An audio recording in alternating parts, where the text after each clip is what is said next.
Hi, Tricia. Hi everyone. Good evening. Good evening.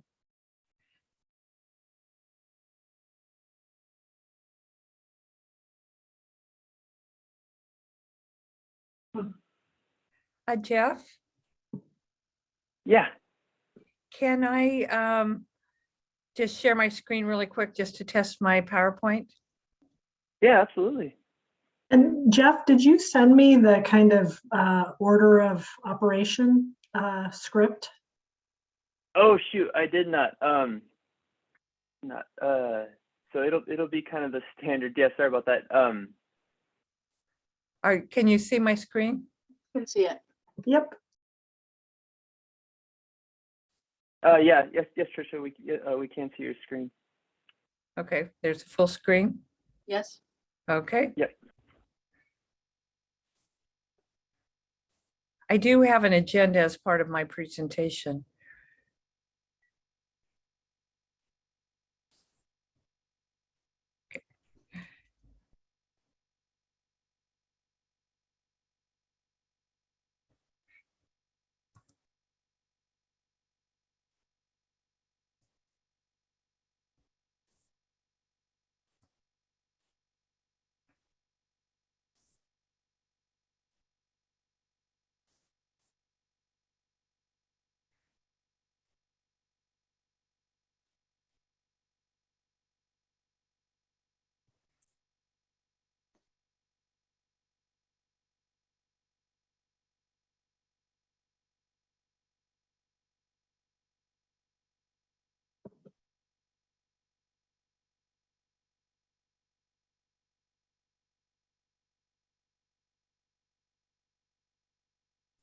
Oh, I think I was on mute. Anything else I need to know, Jeff?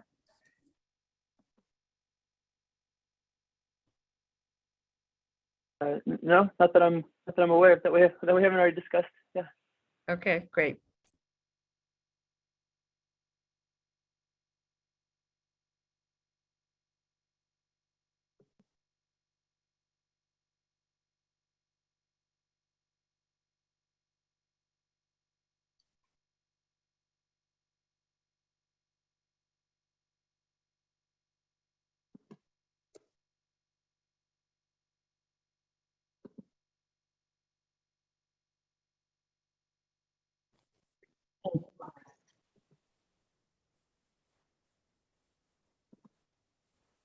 Turn this more towards you.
Sorry about that, Chair. If you have any issues getting through it without the script, let me know and I can help you along the way.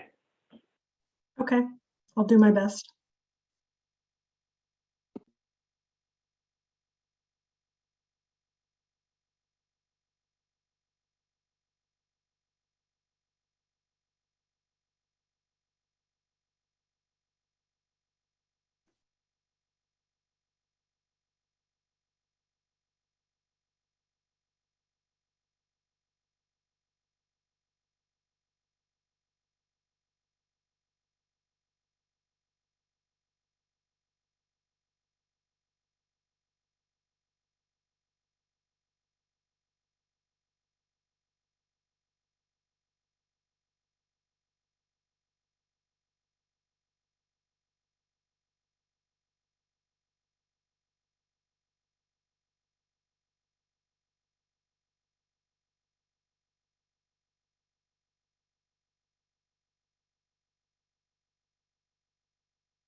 Jeff, I'm looking at the previous script and I'm noticing on this one, we have the order of things listed on the agenda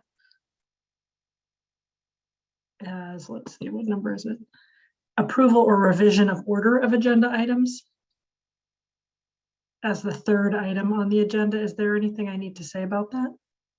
Or is it just asking if anyone has anything to say about it?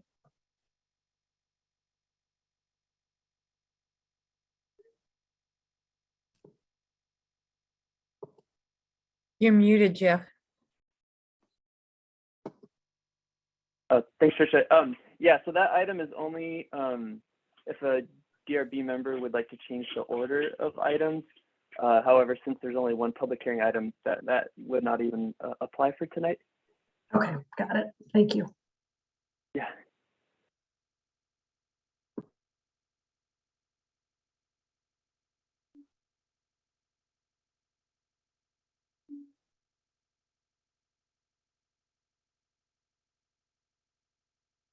So far, it looks like we have three DRB members so far.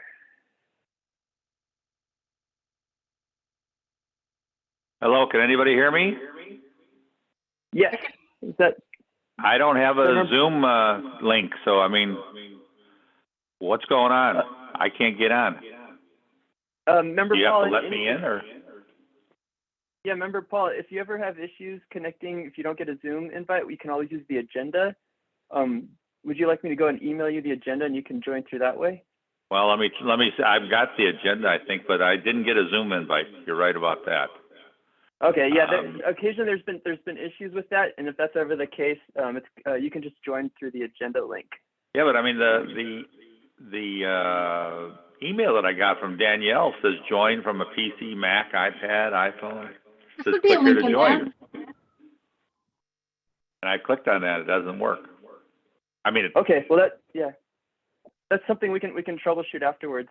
But yeah, for whatever reason, that there's occasionally been issues with the links that have been sent directly to DRB members, and if that's ever the case, you can just join as any member of the public would join by using the information on the agenda. all right, I'm on the agenda.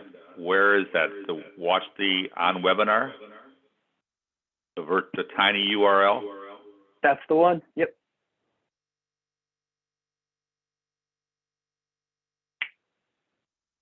Well, yeah, I know that. I could watch you, but you can't see me. No, you can still attend, and then I can promote you to a panelist. Well, that's what I've been doing, and then nobody's promoted me. So, Well, you're only joined by phone right now, correct? well, I'm on. I see the Zoom webinar screen. Let's see here. Okay, I see you. All right. More. Got it. Okay. So I just invited you. There you go. All right, I just promoted you to a panelist. Okay, so we got 4 of our members, and so I think we got everybody who's going to be here for the design review board members. There I am. My God. We either need to go back to me in person or else. Larry, you've got some feedback. Are you on 2 devices, your phone and the computer? Now you're on mute. Muted. Can't hear you at all, Larry. I can see you, but I can't hear you.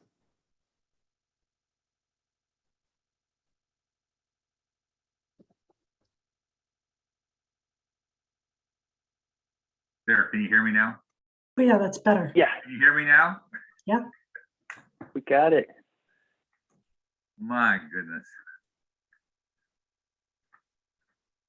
Okay. All right, Chair, I think we're ready if you are. Okay. Welcome to the regular meeting of the Design Review Board on May 17th, 2022. This meeting is now called to order. I'll request staff to call the roll for members who are present and those who are not. Okay, Chair Reggie, Present. Vice Chair Kowalski, Present. Member Kent, Present. Member Summers has an excused absence, and Member Paul. Present. And I do not see Member Blaney. So that is everyone. Okay. Next, we'll move to the meeting procedures. Due to the COVID-19, I'd like to ask staff to address how public comment will work this evening. Right. So, sorry. So, yeah, if you wish to provide public comment, you press *9 if you're joining through phone. If you join through Zoom, you would raise your hand, and then staff will call on you. And please, if you are looking to provide public comment, wait to provide it when the item comes up that you're wishing to speak on. Otherwise, there'll be an opportunity to speak on just general items in the beginning of the meeting. Okay, let me now describe the meeting procedures. We'll begin with the staff report for each item with a limit of 5 minutes, followed by the applicant's presentation, which again will be limited to 10 minutes. Then members of the public will be invited to speak. Community members on the conference call can speak when they receive the notification they have been unmuted, per what Jeff just described. Comments will be limited to a maximum of 3 minutes each. So we're going to be timing just because there may be a lot of people, so please be aware of that 3-minute limit. And then the board will have an opportunity to ask questions of staff or the public after each segment, and we will close the public hearing and bring the matter back to the board for discussion. And so on urgent communication, is there anyone with urgent communication on the topic not on the agenda? You may address the board at this time. Please know that anything raised has not been noticed or agendized, so there will be no discussion on these items at this meeting.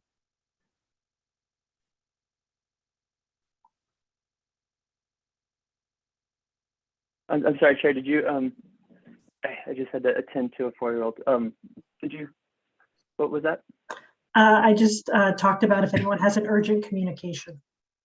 Oh, okay. Do you see anyone? Right, so to comment on Zoom, please use the raise hand feature. If commenting by phone, please press *9. And this, again, this is just public comment on just general items and not on any item on the agenda tonight. So I will look and see if there are any raised hands. It looks like there are a couple of raised hands. So Johnson Reynolds, you are on mute, Johnson.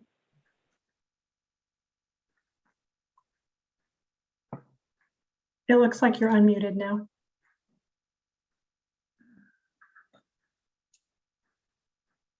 We cannot hear you, Johnson. Yeah, later on I'll talk, but not now. Yeah.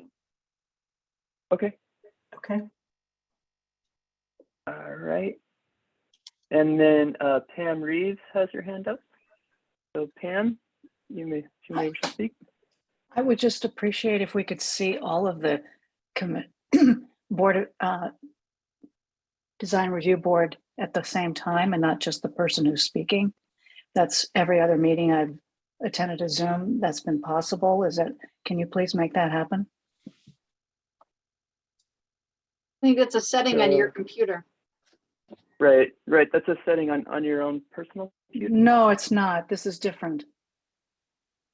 And the top right, there's a view. I have the same experience, yeah. Okay. Oh, does that There work? we go, there we go. That's good. Okay.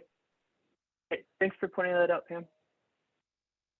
Okay, I'm all right. I don't need to talk anymore. I see everybody now. Okay, John. Okay, Okay, great. Johnson, if you could mute your. yourself. Okay, thank you. All right. Are there any other members of the public who would wish to speak on general items? Please press *9 or raise your hand. Seeing none, that is everyone.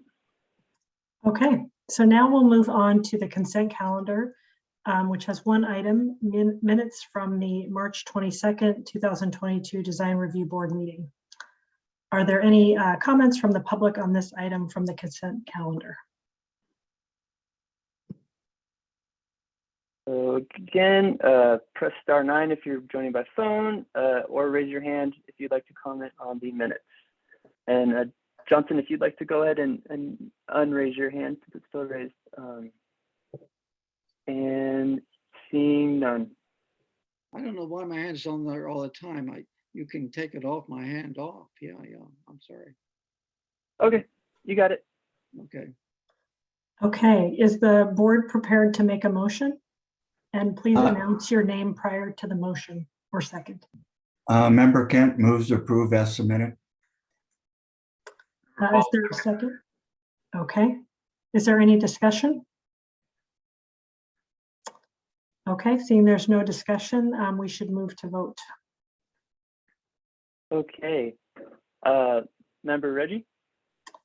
Aye. Or Chair? Sorry. Yeah. Okay. Vice Chair Kowalski? Hi. Member Kent? Aye. And Member Paul? Aye. Okay, the minutes are approved from the consent calendar. So now we'll move on to the action item on the agenda tonight. The Northgate Town Square project. Can we get the staff report? Yes, let me share my screen.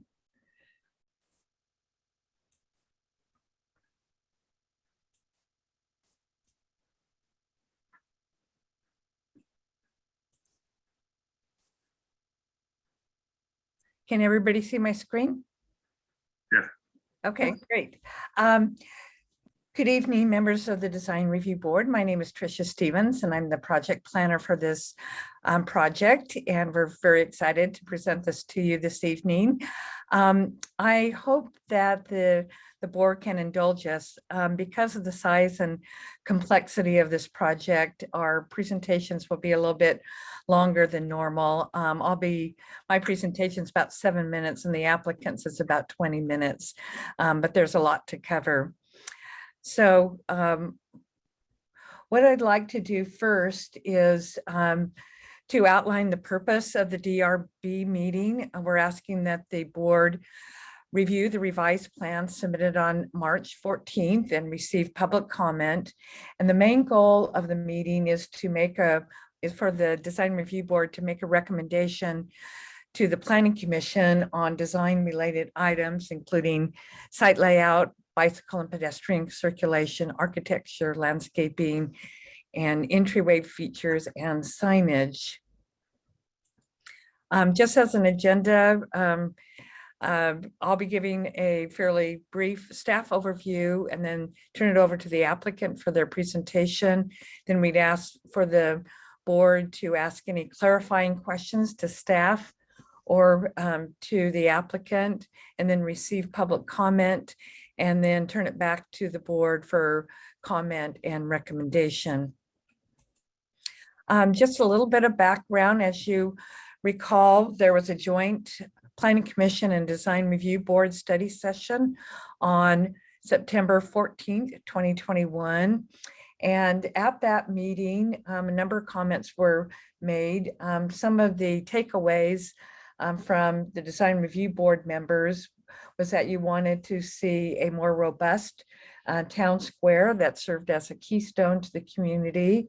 You wanted to make sure that the architectural design is cohesive and unifying, and that there's a strong sense of arrival, and that the project had sustainability and low impact development features, and that you wanted to see the North San Rafael Promenade extended through the site. So in response to all the public comments and the DRB and Planning Commission comments, the applicant submitted revised plans in March of this year, and the environmental impact report is underway.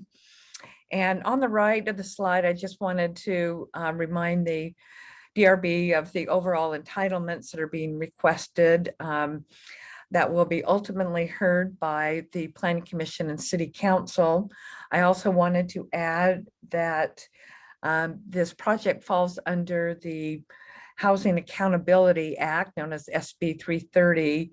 And although there's not a density bonus being proposed, the applicants are asking for concessions and waivers to some of the development standards.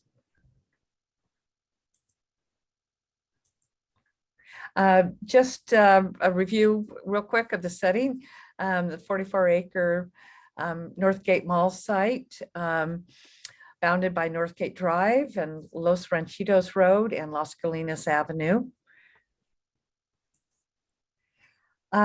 So I'm going to just briefly go through the plans, and the applicants is going to go into a lot more detail. This slide shows where what's going to be demolished. In the 2025 plan, the orange areas would be demolished. And then in the 2040 plan, the yellow areas, including the Macy's and existing Kohl's, would be demolished. This is an overview of the revised plans, and the letters on this correspond to some of the main features that have been modified since you saw this before. A is the greatly enlarged town square, 50,000 square feet, that serves as a central focal point to the project.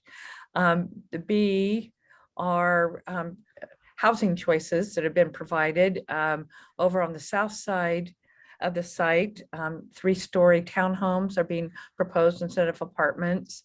And then in the central part of the site, there are 7-story apartments being proposed. And then C is the affordable housing, 42 units that would be provided in phase 1. And then D shows multimodal pathways throughout the project coming in through the plan, including bikeways and pedestrian ways. And then F is where a reconfigured public library and community room would be provided facing onto the town square. And this is the 2040 plan, pretty much the same. The main differences are that additional housing would be provided to replace, and mixed-use development to replace the Macy's and the Kohl's. So ultimately, the project would have, the plan as proposed is 1,320 units, but we are studying in the EIR to give it some flexibility up to 1,441 units. And I'm going to just go through a few slides showing the architecture. This is the town square and preservation of a portion of the existing pavilion. This is looking south towards the theater. This is looking from the town square easterly, showing the 7-story apartment buildings that will be provided in the central portion of the site. This is a view from Northgate Drive from the south, showing the 3-story townhomes and showing the views from the residential area to the south. And this is the proposed entryway signage that's part of this package as well. So so the Design Review Board understands the steps in the process. Right now we're at the DRB Review and Recommendation. The EIR is being prepared right now, and once released, we'll have hearing on the draft EIR, and there will be some additional outreach. And then ultimately the whole package, including the DRB recommendation, will go for public hearings before the Planning Commission and City Council. And so staff recommendation for this evening is that the Design Review Board review the revised plans based on the city's design guidelines and the review criteria that's found in the zoning code and in the general plan. And the guidelines and criteria have been provided to the board. They focus on creating a sense of place and pedestrian orientation, harmonious site design, both internally and externally, and a cohesive architectural design. And then we recommend that you receive public comment. And we're recommending that you provide a positive recommendation to the Planning Commission on site items, as I outlined before: site layout, bicycle and pedestrian circulation, architecture, landscaping, and entryway features. We do totally understand that this is a large and complex project, and we are looking for a recommendation, but we do realize that it is large and complex, and the board may need an additional meeting to further review items. And then a reminder that the board may recommend design-related conditions in your recommendation to the Planning Commission. So that concludes my presentation, and I will turn it over to the applicant team. Great, thank you, Tricia. Everyone can hear me? So my name is Stephen Logan, and thank you, Tricia, for that presentation. My name is Stephen Logan from Mullen Guy Partners. Madam Chair and DRB members, we're glad to be here tonight. Sitting next to Can we ask questions of staff before we move on to the applicant? Beth, is that correct? Did I miss that? We were recommending that you hold your questions until after the applicant presentation. For staff also? And to both staff and the applicant, but it's up to you. Okay. If you have a It's question not normal now. procedure, but okay. Okay. Okay. So my name is Stephen Logan, Vice President of Development from Malone Guy Partners. Sitting next to me is Dave Geiser, so Managing Director of Design and Construction. Dave will be, along with Andy Neff, who's our project manager, and Baron Karenite with Malone Guy are here to answer questions as well. But Dave will be giving most of the presentation, given his background as an architect. Also on the phone to answer further questions is Ross Gehring, who's our public affairs consultant, as well as Trish Beckham with Field Pioli, who's helped design the retail architecture. Chet Tang with Studio T Square, who's done the residential architecture as well as the affordable housing. Bianca Newman, who's with EAH, who we're partnering with on the affordable housing. So if there's any affordable housing questions, she can answer. Wayne Leach with CSW, who's our civil engineer, and Keith Mittermeier, who's with Urban Arena and our landscape design. Andy, can you share the presentation, please? Yep, hold on a sec.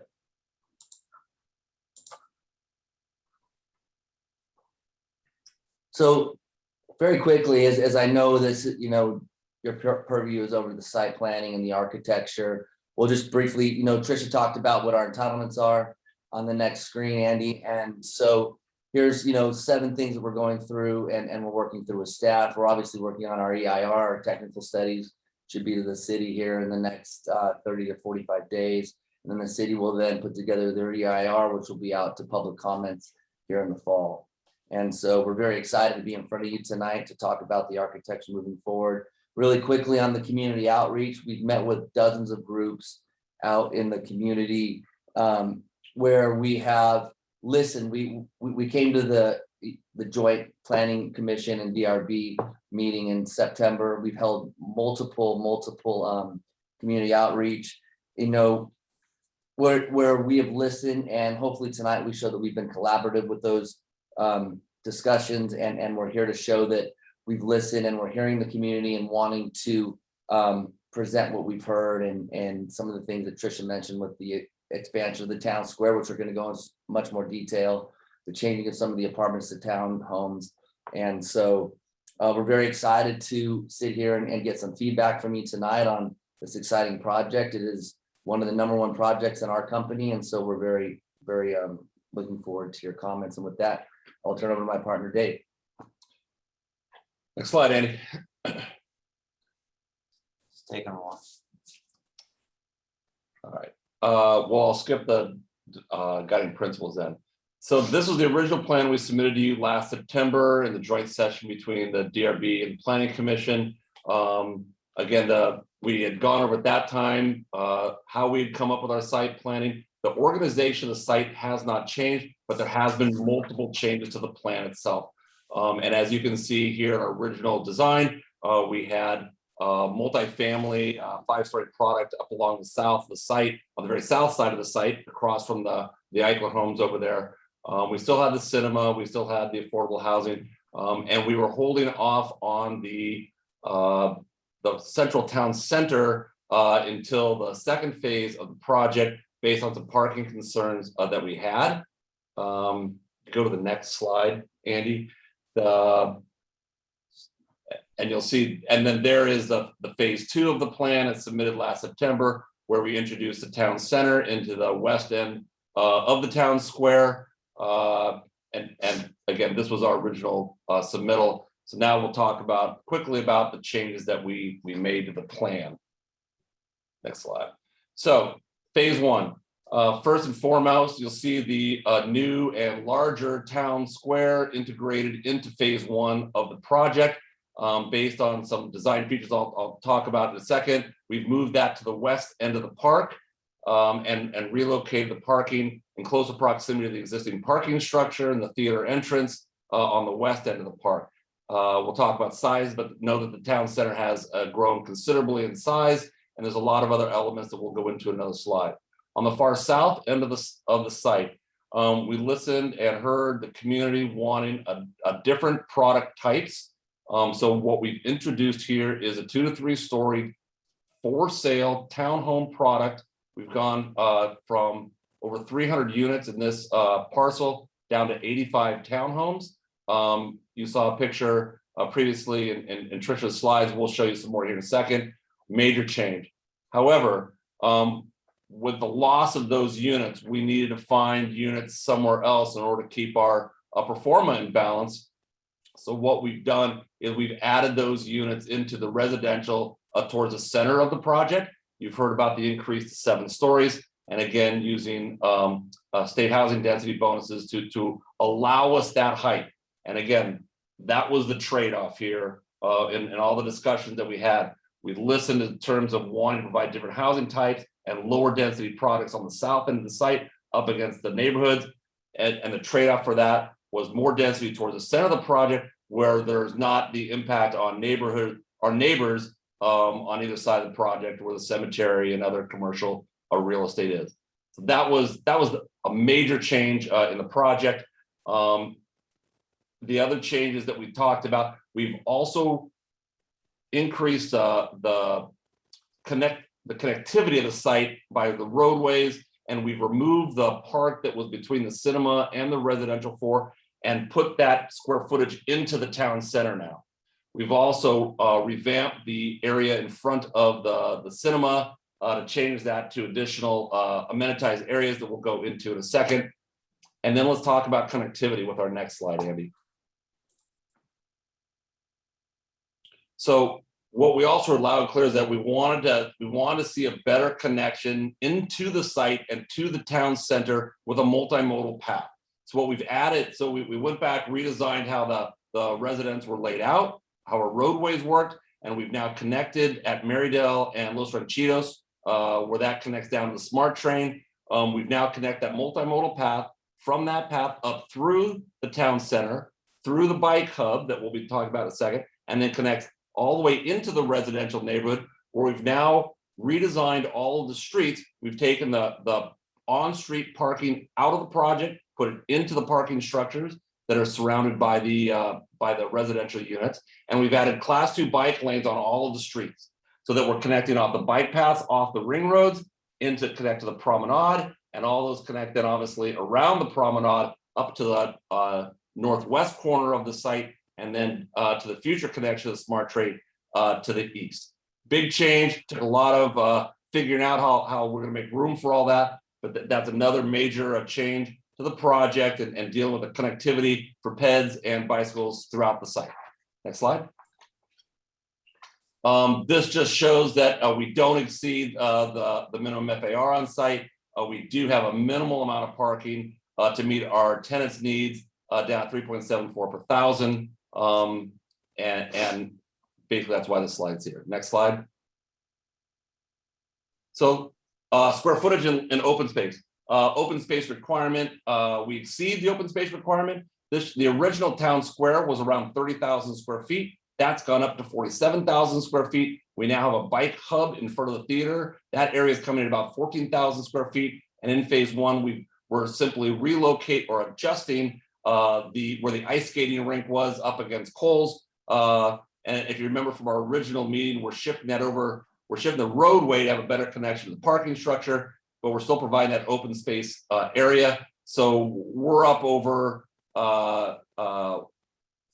we got about 7 acres of 7+ acres of actual open space, landscaping, planted areas in the plan, and obviously adding to that the rest of the open space in the center, exceeding the landscape requirement. And we've left the open space in front of where BJ's is. We're actually redesigning that open space there, make it more enjoyable and usable. And that's part of our landscape plans. Next slide. So this is the newly designed town center. Again, you see the multimodal path coming from the east through the center and through the bike hub. We just have some representative image as far as how this area is broken down. I'll wait till we get to enlargement. But again, the idea was shifting the parking to the west side that all those shops still need.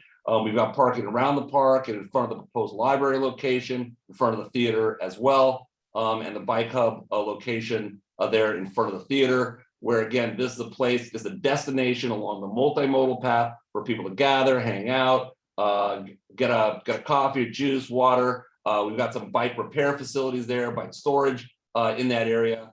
And again, important feature here to note that even though we've got a street between that bike hub area and the town square, we have bollards on either end of that short segment of the street that we close off during high activity periods, evenings, weekends, where that then becomes connected to the town center. But as in non-peak hours, we can use it for just increased circulation around the town center for the shop space.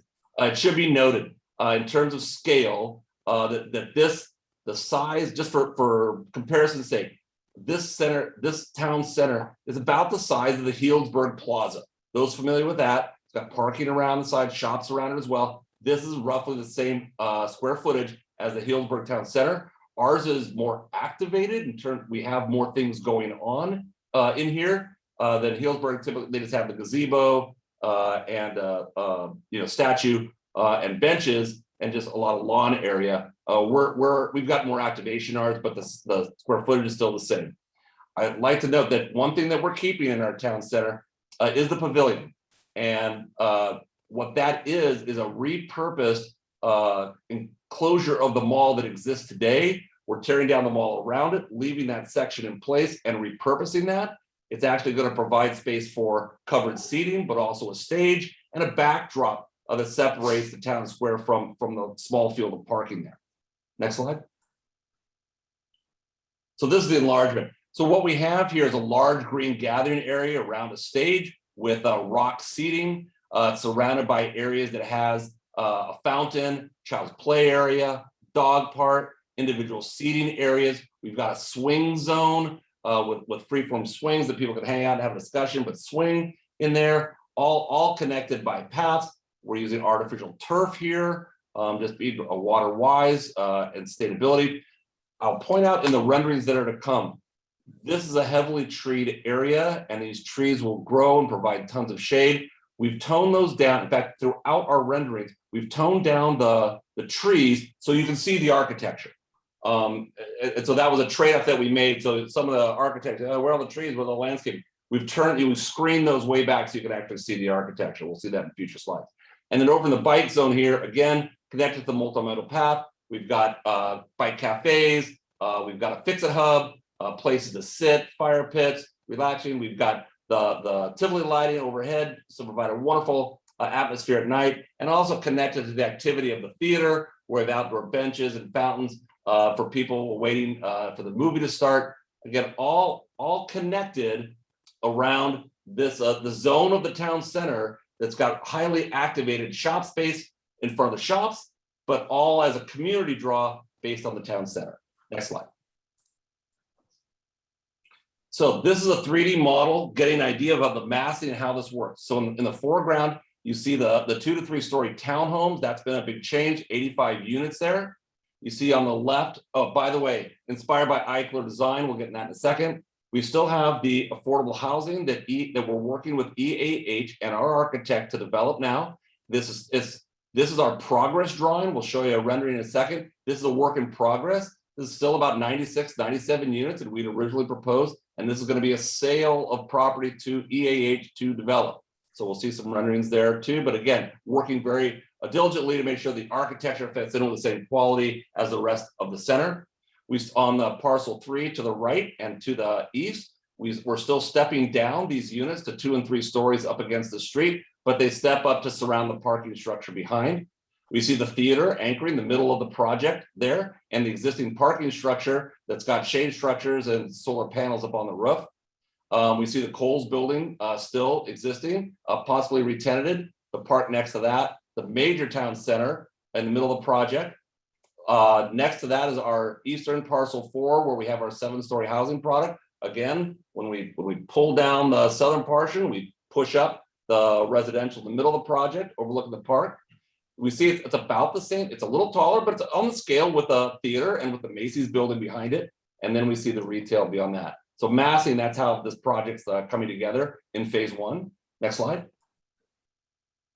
So now we have, this is a look, this Tricia showed this earlier. This is the massing and design of the Eichler inspired townhomes. We see the floor to ceiling glass, the low slung roofs, exaggerated overhangs, use of woods and natural materials, still trying to create the courtyards. The premise of the Eichler homes is let the outdoors in. We're again working with Studio T Square. Check's here to answer questions about the design. But again, trying to echo some of the design features we find in Eichler homes to remain consistent with what's across the street in the single family Eichler homes there, 2 to 3 stories. Next slide. This is the EAH Affordable Housing. Again, trying to use in a different style, but same vocabulary, trying to use some exaggerated roof parapets, trying to create break up the massing, create a plinth that these buildings sit on top of to raise those up. But again, still working on the design, but these are preliminary designs for EAH. Next slide. So this is the corner of Los Ranchitos here coming in on the right, where we're stepping down to 2 and 3 stories. We're activating the ground floor, leasing office activity areas at the corner, trying to use natural materials, bricks and stones and woods. It's a plaster here to really to create a warm environment. We're facing the front doors out. An important aspect of the design here is that we see activity on the ground. This is not a closed off environment. We're trying to create neighborhoods and neighborhood streets where people, it's got ground floor activity. And then, of course, the building steps up as it heads back toward the parking structure and to the north down along Roche Rancheros. But again, working diligently to break up the massing here. There was a lot of comments earlier at DRB about breaking up massing, using different materials. You'll see on the left as well, we're starting to integrate some rooftop decks over here to see more activity in there, and just again, helping with the stepping back of buildings, the layering, if you will, of the architecture. Next slide. This is the remnant of the indoor covering of the mall that's being repurposed into our pavilion, anchoring the town center. You see that we break that, then restart it where the theater exists today. The theater will stay where it is. It's being remodeled. Century is staying. They're very excited about this. What we're doing is we're building for them a larger auditorium that can house larger showings. That's adding that on and then redesigning this as their main exterior entry. And again, we screen back all the trees in here so you can see what's going on. Next slide. So here's the park. Again, screen back trees. Here we have the top area. We have the large grass area in front of the stage, dog park to the right, fountains, swing areas, and our multimodal path connecting this not only to the path that surrounds the site, but also to the bike hub area in front of the theater. Next slide. This is the new architecture of the shop building that we're reconstructing, facing south, facing the park.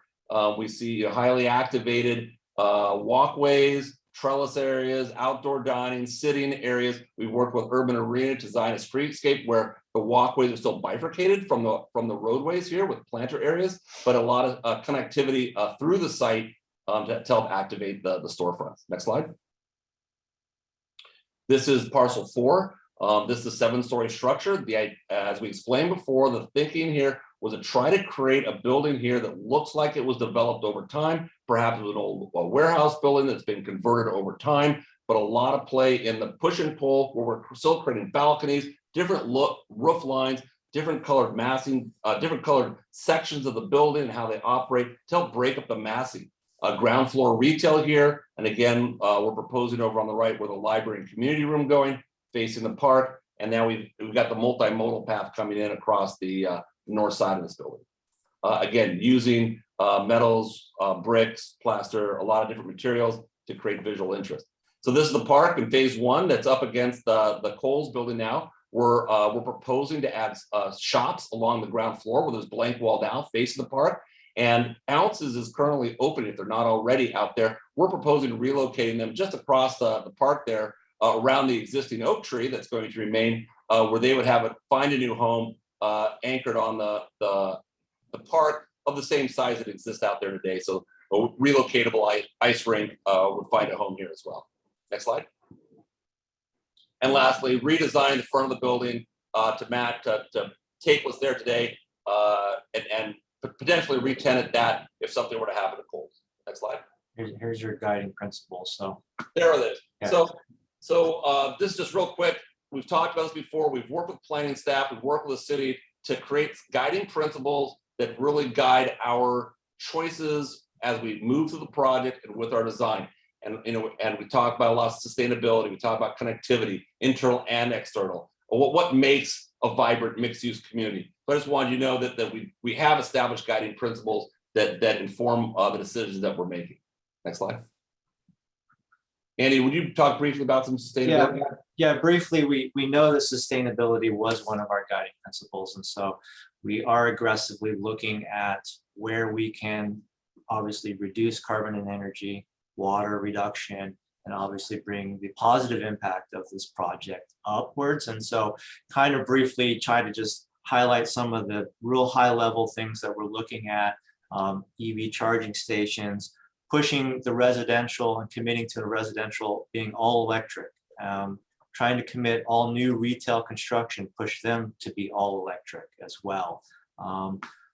Using low flow water being very sensitive issue in California, obviously with our water crises, low flow fixtures, dual plumbing in the residential, any new retail construction will most likely have to do dual plumbing, and using purple pipe for our landscaping and irrigation that we've committed to and is at the site currently. And then the positive impacts, just trying to create a walkable site, bike friendly, community gathering spaces, affordable housing, and some of the other material, recycling some of the building materials when we do take some of this mold down that we are looking at kind of repurposing and putting back into the site. So. And then next slide, and then quickly we'll jump to, so what's not changed really is what happens in phase 2. Now that the town center is already in phase 1, the building design for parcels 5, where Macy's was, and parcel 6, where Kohl's is today, those have not changed in their design. Actually, a little bit on the Macy's, and I'll show you where. But essentially, that's why we're going to breeze through this pretty quickly here. I just want to show you again, remind everyone of the design and how it's consistent with now the phase 1. Oh, point out here, total number of units, 1320. This has not changed since we saw you last September. So there's no more density, same number of units, just pulled down on the south end of the site with the townhomes, pushed up in parcel 4 for the where the residential is at the center of the site. Next slide. And again, landscaping, actually the landscape planting area actually increases by about 20,000 square feet because of all the open space provided around the new residential. And when the Macy's cuts back and we provide the new street between major 2 and the residential 5, we're creating more open space. So landscape percentage actually goes up in phase 2, even though the town square has been moved to phase 1. Next slide.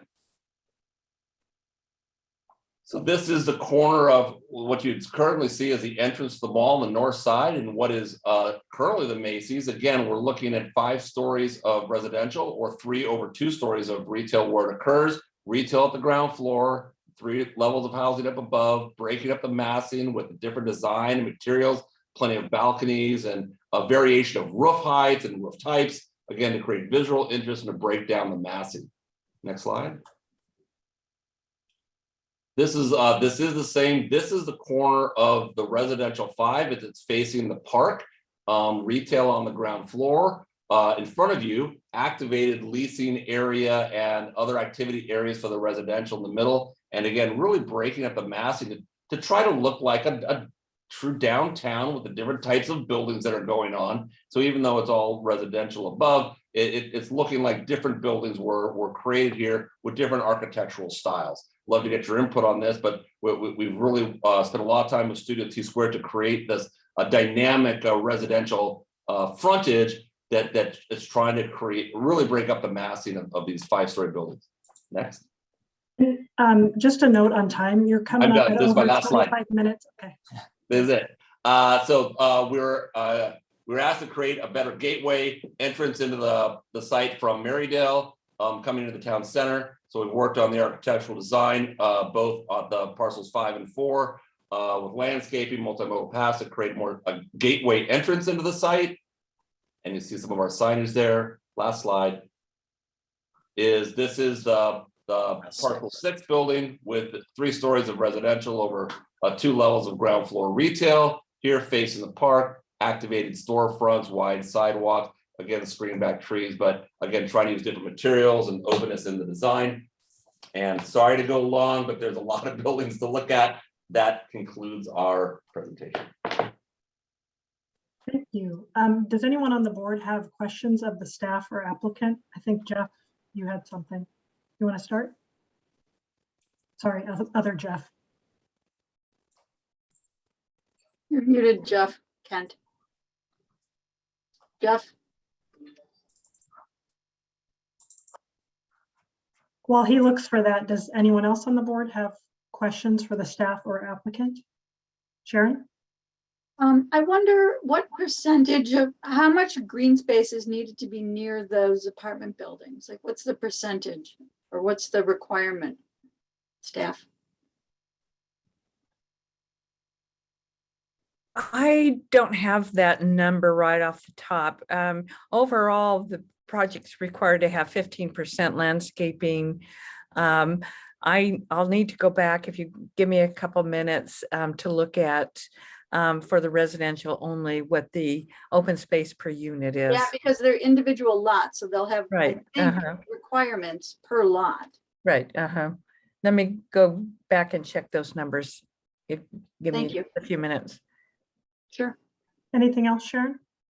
No.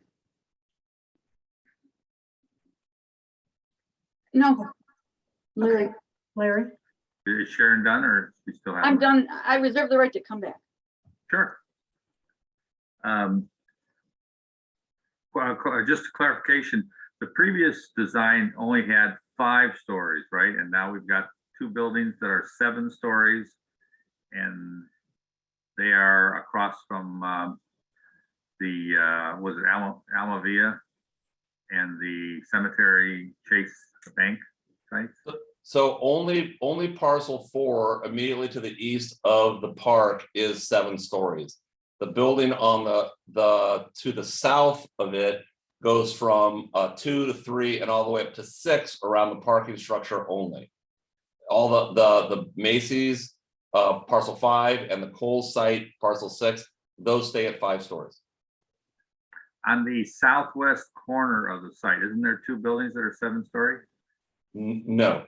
You had a rendering, I think, from that corner that seemed to say that. But Right. So and Andy, maybe, I don't know if you're still sharing. Can you bring up a plan, please? Thank you.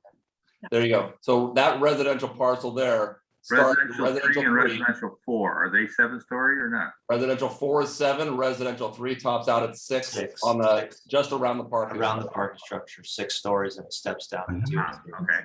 Residential 2 is the 3-story Eichler type, Correct. right? Is that correct? That's Yes. correct. Okay. I had a question as far as, you have parking on the west side of the town square. And I'm wondering, was that absolutely necessary, since there seems to be a lot of parking pretty close to all these little shops that are being planned? So the parking ratio in phase 1, because we've added the town square, is now down under 4 per thousand, 3.74 per thousand. Mhm. That parking is essential for those shops in that town square to survive. We would not be able to lease those shop spaces if they didn't have some amount of parking for non-peak hours to happen in that area. We've had a lot of discussions about this with staff and the planner about this. That these spaces are critical to, we believe, critical to the success of the town center, and that they're occurring in this location. Okay, next question. You are retaining the existing pavilion structure, right? Correct. But it looks, it's going to be remodeled? It is, absolutely. So the structure remains, but it's going to be remodeled to fit in with the design of the rest of the center. So it will, the roof will stay, but we're adding new siding to it that's perforated. We've got lighting that's going on in there. There you go. So the structure itself stays with the trusses and the roof, but the sides, the brick columns, the paneling on the side, the banners, all of that is new. Yeah, okay. It does get removed in these sections. So Yeah, it does. Yeah, it breaks. Yeah. Where it separates from the buildings to the south and to the north. Okay. Next question. You show a lot of brick in some of these buildings. Where did you pick that up in the area? I mean, one of the things that we're looking at is the common elements between all the various pieces of this project. And one of the ways you seem to have done it is by picking up certain materials. Brick is one of them that it's just, I didn't quite understand where that came from. Can you tell me that? So we've found in looking around Marin County as a whole, in a lot of the different communities, not just San Rafael, we find that in some of the historical districts, and some of the old warehouse buildings, where we do see the use of brick historically. And so in trying to go with our theme of maybe trying to recreate an older downtown feel, more urban, where a downtown has been reclaimed and transformed into a successful mixed-use center, we find that some of these old brick buildings harken back to that and create more visual interest instead of just using plaster or stone or wood. We find that the brick offers us just a unique opportunity and design choice to kind of harken back to something more historical in nature. Okay. That leads into the other question. You mentioned more of a it seems like you are going for more of a downtown urban feeling in this site development plan. Is that true? I think in certain areas of this and in certain areas going away from that, where we see the townhomes and actually coming down and making that look more residential and maybe even a little bit more, it's not suburban, but it's definitely trying to cross the bridge between the residential neighbor to the south and maybe a little more urban design as we get into the center. The commercial aspect is a little more contemporary, as you saw in some of the designs of the shop buildings there. But it's really, when we look at mixed use, what our goal was here is have it look different. Each building can look different, but still work as a whole, but also complement each other, but look like it's the hardest thing to do in these situations is to make these town centers look like they might have been developed over time and successfully. And it creates a richer environment, we think, if you can pull that off. So that's what we're trying to do here. And another question I had, you seem to have pretty much developed or redeveloped the entire site at one point or another. I mean, by 2025, you've retained a couple of the larger anchor tenants, but in 2040, I don't know if you're taking the buildings down and making them smaller, or like you got the Macy's, that comes totally down, right? That comes, and so does the Kohl's building. Yeah. Those have to come down in order to redevelop, the ground floor retail with the residential above. We have to rebuild there. Right. So and you rebuild that major one as looks like about half the size, right? Oh yeah, even less than that because there's no second floor retail. It's all just ground floor. So yeah, the retail size definitely comes down.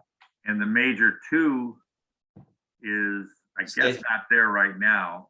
So that would be a totally new building too, right? No, major two is actually a repurposing of the existing mall. We're using the mall entry as the building entry, and there's enough volume within the mall space that we can create a major the size of like Home Goods. In fact, this would be an excellent relocation prospect for Home Goods. Right here in that 26,000 square feet, but we're reusing the mall structure itself, and all of Shops 2 and the BJ's restaurant. Those are all intended to remain in their existing locations.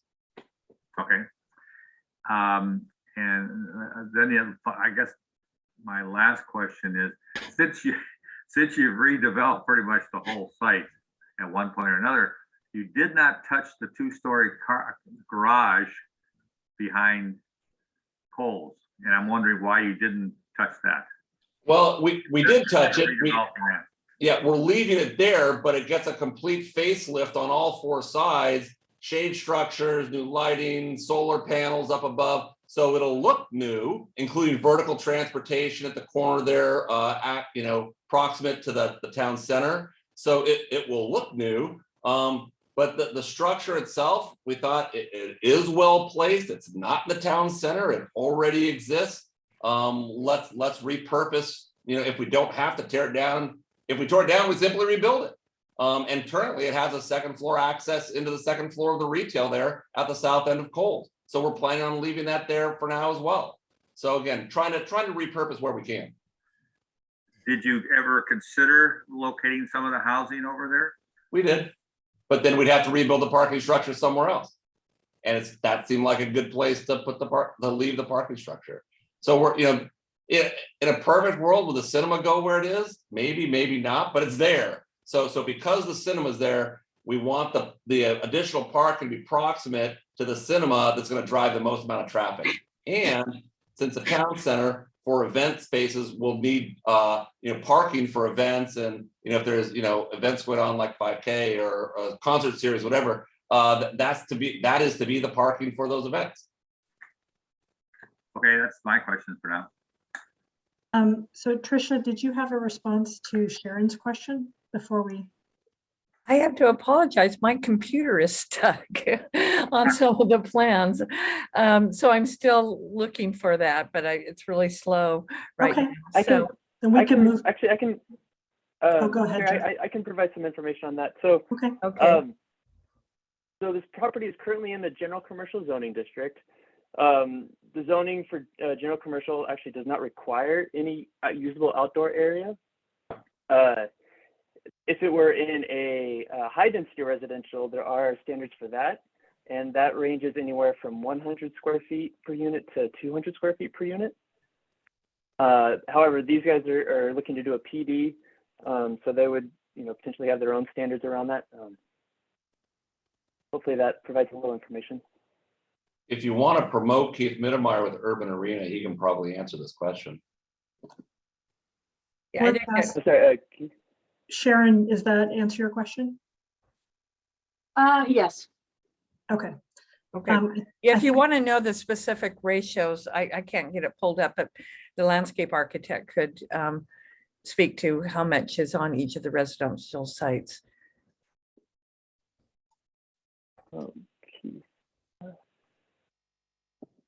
Okay, so I think Jeff, do you have questions? Yeah, my mute button disappeared for a while. Yeah, I'm really looking forward to Zoom meetings being a thing of the past. Question for staff. Can you briefly explain the Quimby Act and explain how this project meets the responsibilities towards that? So the subdivision ordinance of the city requires that residential subdivisions provide at least 3 acres per 1,000 population. The general plan calls for 4 acres. And the plan here is that all the open space is private open space. It would be privately maintained and not dedicated to the city. So it would not go towards meeting the parkland requirement. The applicants intend to pay the in lieu fee for parks. So I don't know the amount at this point. I'm trying to get that from the parks folks, but all that in lieu money will go to the parks for use in the area for either additional parkland or improvements to existing parkland. Right, okay, and that'll probably be earmarked for the Terra Linda area? Yeah, there's criteria in the ordinance for how that money is used. We don't, we're having discussions with the Parks Department right now. So we don't know exactly how that will be used at this point, but there is criteria for how it's used. Right, it would just occur to me that if you're adding over 3,000 residents, that some park amenities and that area might be a good idea. My other question is, it's called a town square, but given the amount of people that'll be living there, this really probably should be thought of as well, a private park for the residents that will be living there, so, and be evaluated as such. I mean, it's not a typical town square by any means. Is that a question or a comment? Yeah, it's a question. I mean, should we be evaluating this as a private park as much as the town square? Because it's got to provide amenities to the residents that live there. Correct or not correct? Yes, it is private open space, but the town square would be open to the public for community events and for general use. So it has dual purposes, but it's not dedicated to the city as a public park. And maybe I'm not making it clear, but should be thought of as a quasi private park. No, it's not private. It's open to the public. It's That's why I said quasi. You're going to maintain it, you're going to build it, you're going to maintain it, but the public can use it. That's But correct. it's a major source of use for the 3,000 plus people that'll be potentially living on this site. Absolutely. All right. And then I have questions for the applicant.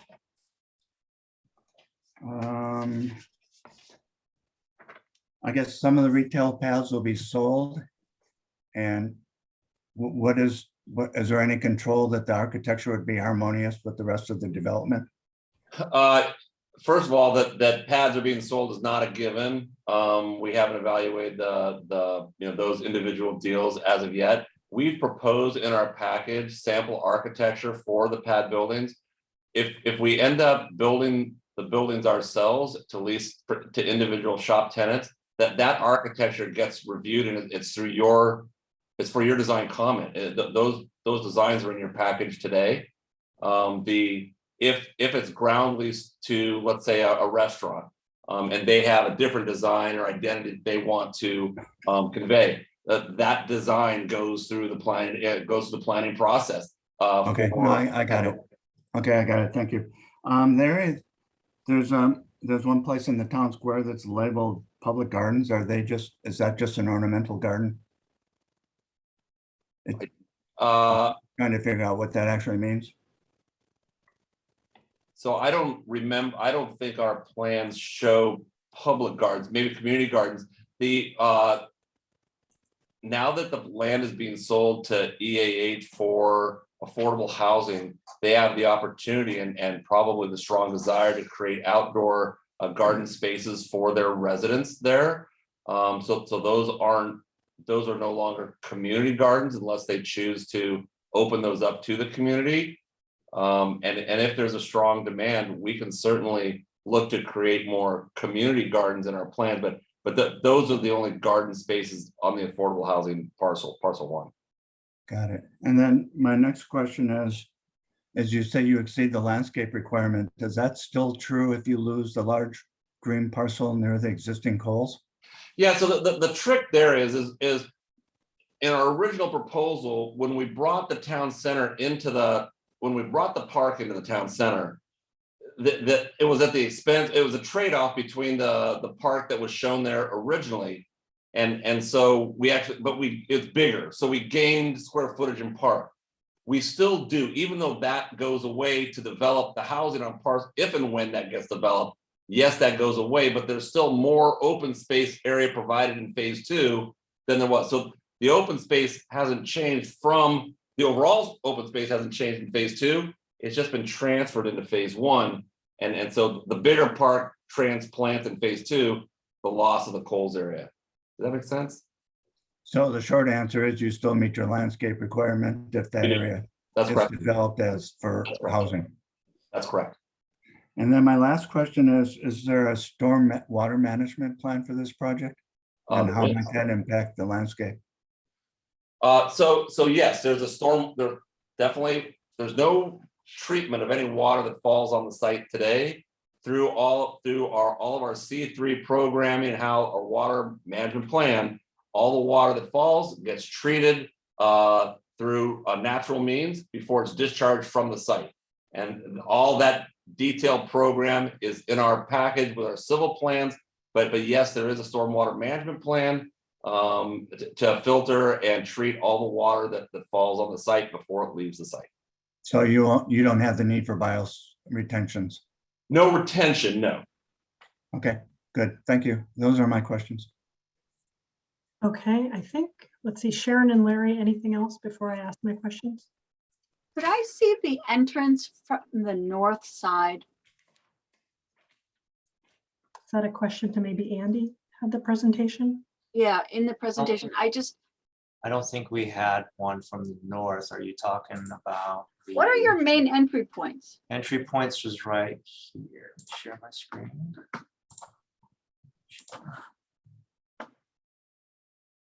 So this is the continuation of Marydale into the site, where the Macy's sits on the right side, the parcel 4 is on the left, and we Are see you the calling that your main entrance? that is certainly one of them. And the other main entrance is at the freeway off ramp as you come off the freeway from the north, coming south at the entrance, the one-way entrance. If you go to the plan, Andy. Yeah, I'm gonna pull it up real quick. Hold on. It's So flanked by between pads 1 and 2, Yeah. at that signalized intersection, that's another main entrance as people are coming to the site. I would Is there a also, drawing of that? you know, they're in our sign program. We actually have we don't have it in this presentation. But the idea of putting the two pad buildings there where there currently aren't any building is to try to create a sense of entry there, not only with the signage, but with the buildings, to help create that sense of entry at that location. Okay. Thank you. Anything else, Sherry? No, Okay. Question for Tricia. When you were doing your presentation for the first or the affordable housing building, I think it was labeled SC. I thought I heard that it was 42 units. And then in the applicant presentation, I heard plus or minus 96 units. So I just want clarification on the number of units proposed for that project. It's 96 units. 96, sorry. Okay. Yeah, I misspoke. And that number can still go up pending the final design by EAH. Can you bring up that building from the presentation? Yeah, hold on 1 second. Let me grab it. You want the plan or the rendering? The rendering. Rendering, okay. I heard the word plinth and variation of roof height. And when I look at this image, I see very little variation of roof height. There's absolutely none, right? There's some roof type variation, but zero roof height. And then I'm wondering, what is the plinth? You're stuffing parking under it so it's even taller. Is that correct?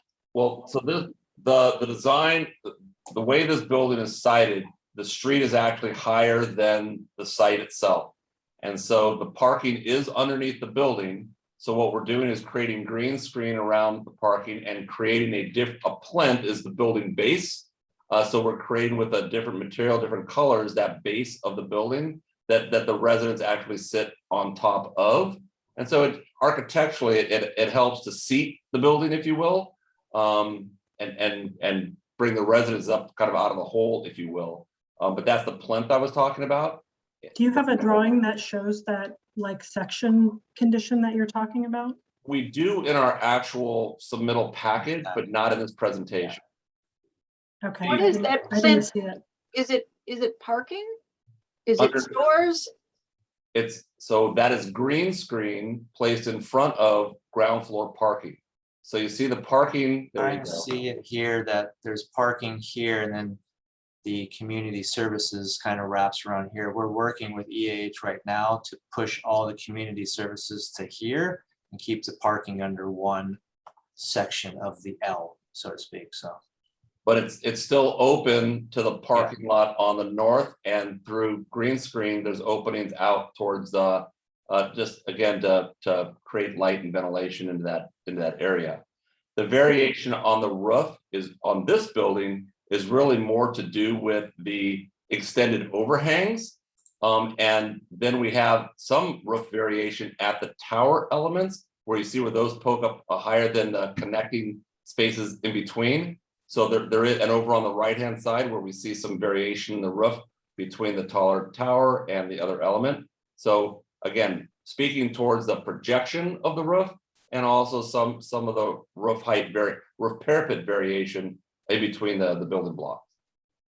Can you go to the last slide in this presentation? So same comment here, you spoke about, the variations of roof height and type. And when I look at this, I see very little variation of roof height, right? The stories are exactly the same, roof type possibly.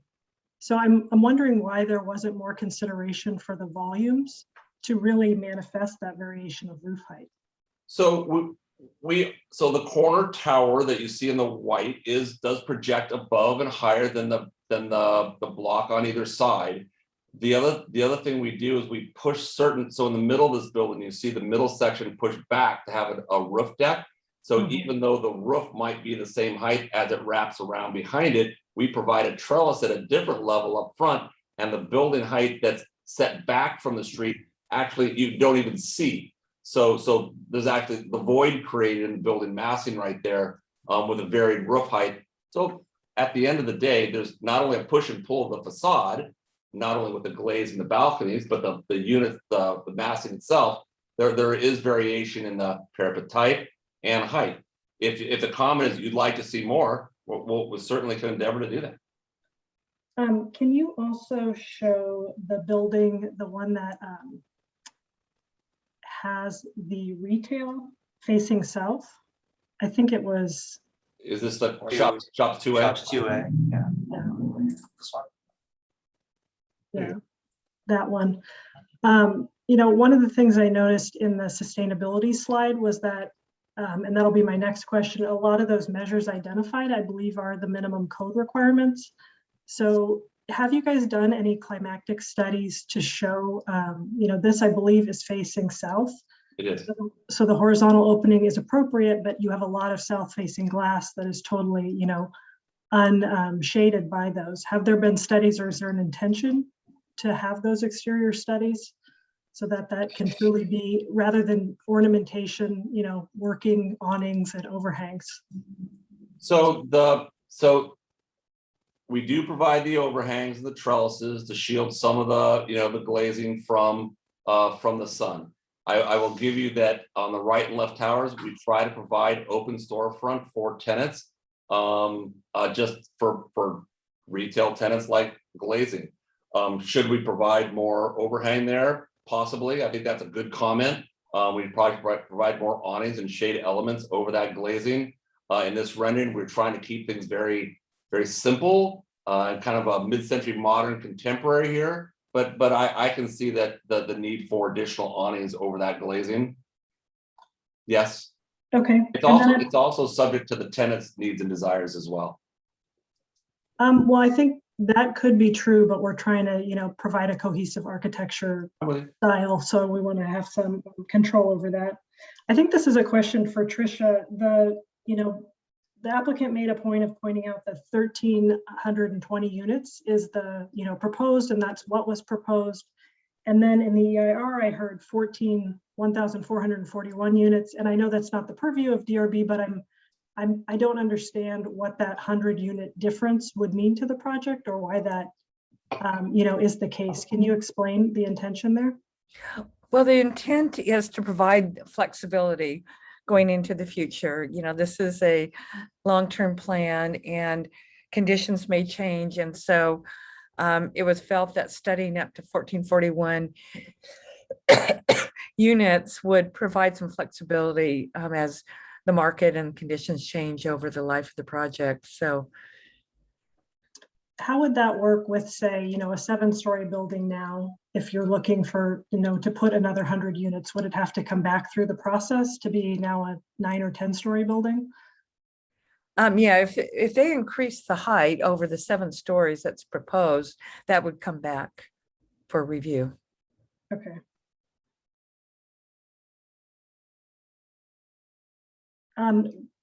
Sorry, one more question on the existing parking garage. There was a mention of renewable energy and photovoltaic panels on the site. The only point that I saw them was on the existing garage, kind of at the perimeter edge.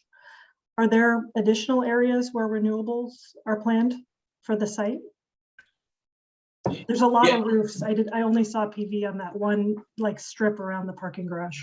Yeah, we find that our retail tenants are anxious to actually use their roof for solar panels, and we would encourage them to do that. The residential will also use their roofs for photovoltaics. Since we don't control those tenant demands, we didn't show them, or we don't know where they would be, but certainly those roof areas are open to them to utilize for solar panels. We've done a deal with a group called Blue Sky that actually comes in and does, as a separate lease, they lease roof space to do photovoltaics up on the roofs, and then they sell the power back to the tenants. We're exploring the site for them to do that as well. So yeah, we're going to take full advantage of all these roofs for, and so will the residential developers. I'll take advantage of the roof for photovoltaics. It's low hanging fruit. Okay, that's my last question. So Larry, you're on mute. There we go. Mute myself. I had one other question. You brought up a point that, see, this is a long range plan. So if and when this project gets approved, the first phase goes in 2025, but the final phase is 2040. It may go a little longer than that, even, as we all know. Right. What if the styles change, the architectural styles change, would that come back to the DRB, or is that set in stone at this point? You know, it's not, well, go ahead. Go ahead, David, first. Well, it's not set in stone, and what we're trying to do is establish a vocabulary and a level of design. We anticipate that design will actually change, and we'll continue to work with staff if they determine that can be handled administratively. If the change is too large to be handled administratively, then yeah, it goes back to the process for design review. Yeah, I was just going to say the same thing. We're going to have standards for minor amendments, minor changes, and major amendments. So we want to build in some flexibility for some design changes, but anything major would come back again. Right. Okay, if there's no more questions from the board, I think we're going to open the public hearing. And I'll ask staff to open up public comment and remind the public that they have 3 minutes to speak. And I'm also curious if Jeff or Tricia, is someone going to help with the timekeeping on the comments? Yeah, I can help with the timekeeping. Great. So to comment on Zoom, please use the raise hand feature. If commenting by phone, please press *9. Once you hear a notification that the host is inviting you to speak, please press *6 to unmute yourself. Okay, and so we have a number of people who have already raised their hands. So we will start off at the top with Matthew Hartsell. Right, Matthew? Yes, good evening. Can you hear me? Great. Thank you, Design Review Board, and thank you, MG, for your presentation. This is Matthew Hartsell with WTB TAM, and I want to acknowledge some of the positive changes that are seen in this most recent version of the project compared with previous versions. The larger town square, the inclusion of a bike hub and bike center, increased internal circulation for multimodal use, and addition of bike lanes in the internal network, as well as a spur of a multi-use path to the center of the project. These are all really good, and we want to thank the development team for listening to the public's recommendations and definitely taking many of them into account. I also want to voice a support for kind of the project's overarching design theme and goals and values, and kind of the use of brick and attempt to create a kind of urban renewal in suburbia. I think it makes sense, and I think the design looks good, and this is definitely a place I would like to spend time once it's built. I do want to voice a few recommendations that WTB TAM still has relative to the current project. The addition of ample secured bike parking, both in the residential and the commercial components. And in the residential components, secured bike parking on the ground floors. As more and more people take up e-bikes, e-bikes are rather heavy and difficult to carry up the stairs. So you would benefit from having them on the ground floor. Extend the multi-use path all the way around the site 360 degrees, so including on the southern and western sides. And perhaps some of that money that is going to be in lieu for parks could also be used to do landscaping and bioswales on the Marydale Promenade Class 1 multi-use path linking project to the Marin Civic Center Smart Station. All right, thanks everybody. Good night.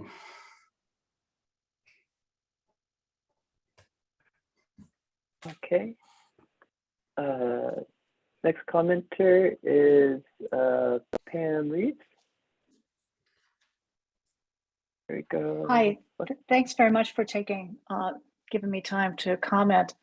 And I appreciate some of the changes. So I'm just going to talk about things that seem to be missing in the presentation. And that's anything about lighting. And I realize in the staff report, it said it's going to be discussed later, but lighting is going to be pretty critical for the folks who live there, the folks who live nearby, for the wildlife, for dark skies. And I would really encourage the Design Review Board to put in your good comments like you usually do about lighting. And the other thing that seemed to be missing was anything about all the rooftop activity that's going to be going on. And I think the Design Review Board would be very much active in discussing and wanting to know what is planned for all the rooftops. I mean, there's a lot that's been proposed, and I would imagine that the Design Review Board should have comments on that. So thanks for your time. Okay. Next person up is Susan W. Hi, can you hear me? Yes. Okay, Yeah. thank you. Something I haven't heard are conversations about walking and transit. And I feel that that's really important to encourage people who walk and people who take transit. I'd like to see that incorporated. The other thing is safety. Especially since the cinema is going to be in the middle of buildings. And the cinema has movies late at night. And, you know, not everybody drives a car in. Maybe someone's going to be on their bicycle. Maybe someone's going to be walking. And it's scary at night if there are bushes and trees. So right now with the cinema, you can exit and there are wide open spaces.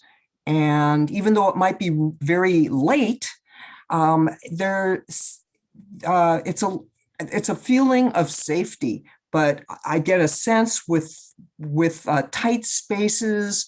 And I think this comment isn't just for the cinema. I would like to see that addressed throughout the whole project, because I think that's a very important aspect. You have people walking from where they park their car, like in the wintertime, it might be dark, and they're going to be walking. You have residents. And so how are you addressing that? Let's see. From a environmental perspective, you're going to have a lot of people moving in there. It's basically the density is like in San Francisco. It appears to me, at least, it's going to be way more dense than what you see in downtown San Rafael. And so you're introducing around, if you're saying 2 people per unit, I'm just doing a little ballpark, you're suddenly introducing about 2,600 new residents into an area, and with tall buildings up against hills, will there be sound reverberation? And also this amount of density and fitting it in to the surrounding area. I guess what I'm saying also, I'm kind of throwing out a variety of different issues that I think would be good to be, or important to address. And I really applaud the developers and the concepts, because I think it's a very difficult project to design, and I can see that. I guess my time is up. I have other things, but thank you. Okay. Next up is Judith Segev.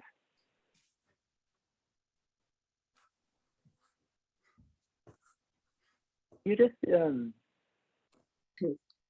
Oh, I'm sorry. Good evening, everybody.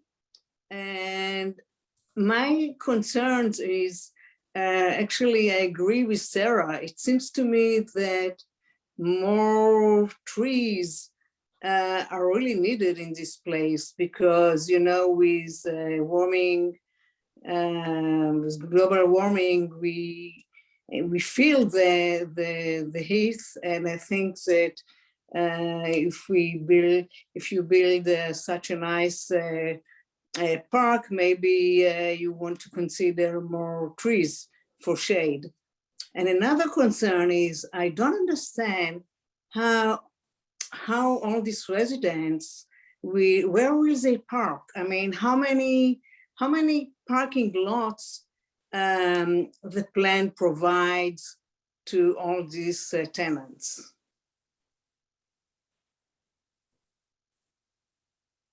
Judith, probably best for you to provide your whole comment, and then later, if staff can provide answers, but best to provide your full comment and questions now. I'm sorry, you were cut, I didn't hear you. Oh, I was saying it's best to provide your full comment and questions now instead of stopping and asking for a response. I'm sorry, you were already cut, I didn't hear what you said. Can everybody else hear me? Okay, so it looks like everybody else can hear me. What I'm trying to say is it's best right now for you to provide your full comment or everything for your full 3 minutes instead of stopping and asking for a response. Did you catch that? Okay, so now I'm sorry, now I heard you. And actually these comments are kind of, you're right, it's kind of also concerns and questions, but this is my comments. Concerns about shade and concerns about parking lots for the tenants, because if they're living, if there are more than 1,000 units, I think that there will be more than 1,000 cars. And where these 1,000 cars will park? In Terlinda, in where will they park?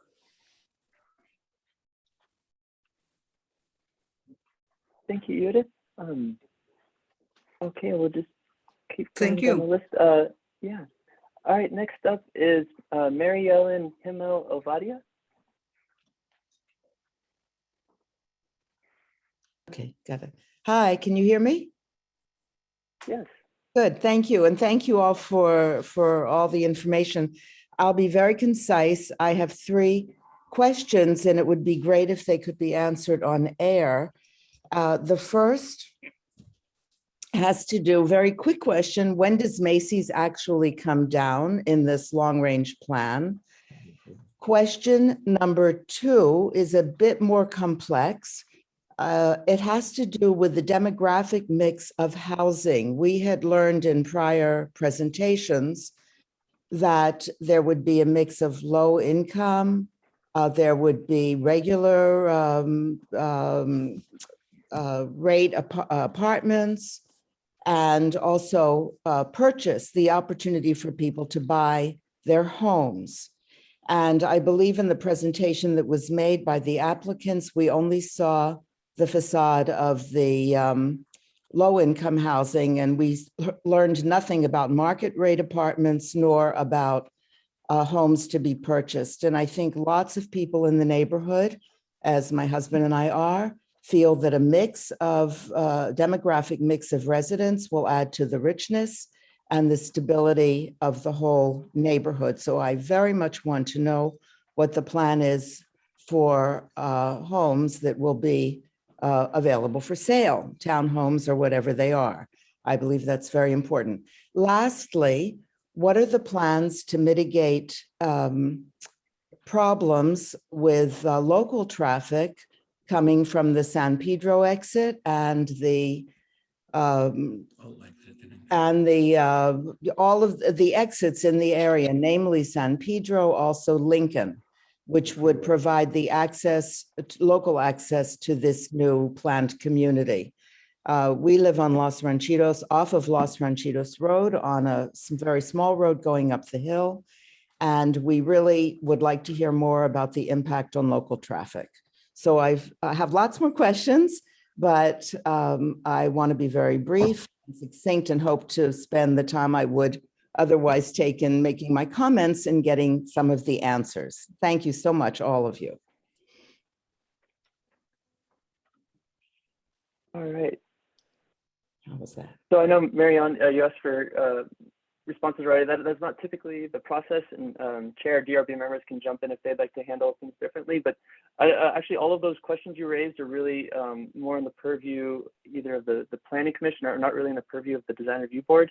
and are questions that can be handled sort of offline with the planner, if that was okay. But absolutely, if the design review board, that's up to the board. If they want to direct staff to, or the applicant to answer any questions either now or after all public comment, I defer to the chair and the board. Yeah, I think there may be more questions along the way. So if we wait for those and answer them after the public comment. Okay, thank you. And I really would love to get answers to these questions. I think they're critically important for all to hear. Thank you. Okay, great. Next up, we have Judith Bloomberg. Good evening. I'm Judith Bloomberg, and I am a more than 34-year resident of Santa Fe. And I'm also a leader with the Marin Organizing Committee. We desperately need housing, and the Northgate Mall site, as everybody knows, needs a complete redo. And it will add an incredible and meaningful amount of housing to Santa Fe. We also support the townhome idea because it's also the type of housing that's needed. Hopefully it will be designed and priced for people who work here, like our teachers and people who work for the county and cities to buy a home. The trade-off then for the increased height for the apartment buildings is also appropriate. And 7-story heights for the rentals along Los Ranchitos and Las Colinas is appropriate. The cemetery and the shopping centers should not be compromised, and it shouldn't be significant. And we think that the height and density allow in Santa Fe and Marin County, the housing goals for height and density allow us to not impinge on our open space. And that is also for Marin County, a very huge thing for our population. We don't want to impinge on our open space. So we want to congratulate Marin County and the city of Santa Fe for moving forward on this project. We think it will be a very great benefit to our county. Thank you very much. Okay, thank you, Judith. Next up, it's the name is Club ASCOM.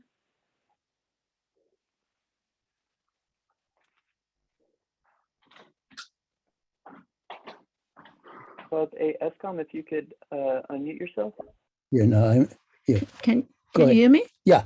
Okay.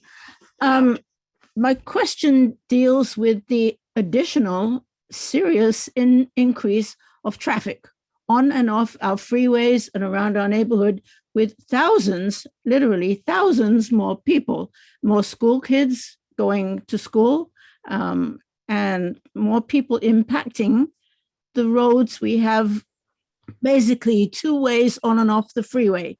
And you are proposing, intending to add thousands more people.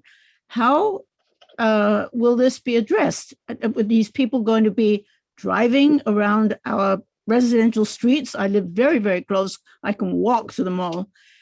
What is being done to accommodate Make it short. the increased traffic that all of this residential building will add to our neighborhood? Okay, thank you. And could you provide your name, please? Yes. Actually, it is Michael and Vivian Sachs. Just that I belong to Zoom. It's called Club 8. I didn't change the name. But if I still have half the time, if I may add something that up to now, really, You're cutting in. did I eat into the time? Well, ask a quick question.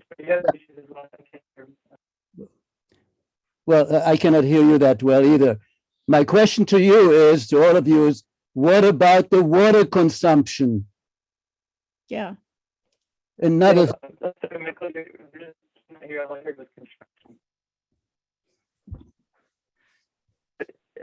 a lot of those, I think, again, are more the purview of the planning commission and are being analyzed for the EIR. Jeff, you're really hard to hear. Completely impossible. Sorry. Thank you, Sarah. Sure.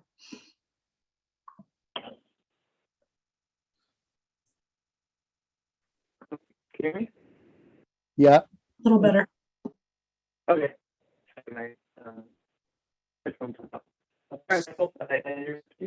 No. You're still breaking up. It's worse.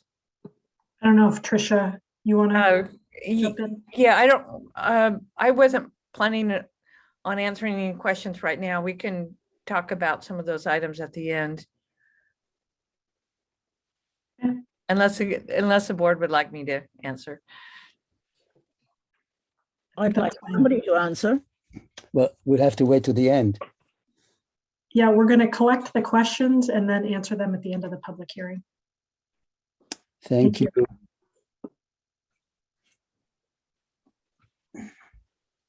Wow, that takes a long time.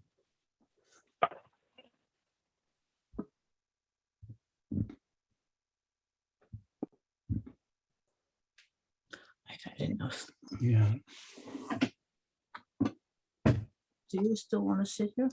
No, you see, I can leave. You see this here? Because I All think. right, can you hear me now? Yep, much better. Thank you. All right, thanks. Turn the light on.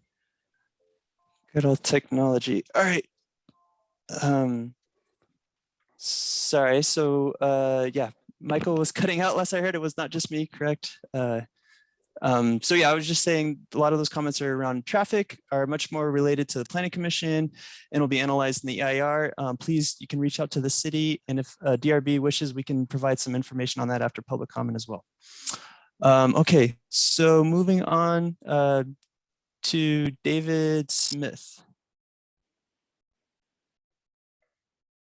Hello, good evening to the Design Review Board. My name is David Smith. I'm with Responsible Growth in Marin, as the folks from Merlin Gaia well know. And I want to acknowledge that Merlin Gaia has made significant changes to its original plans, based in great part on comments from RGM and the community in general. And I think there's no doubt that the current proposal is much better than the original one. And we thank Merlin Gaia for that.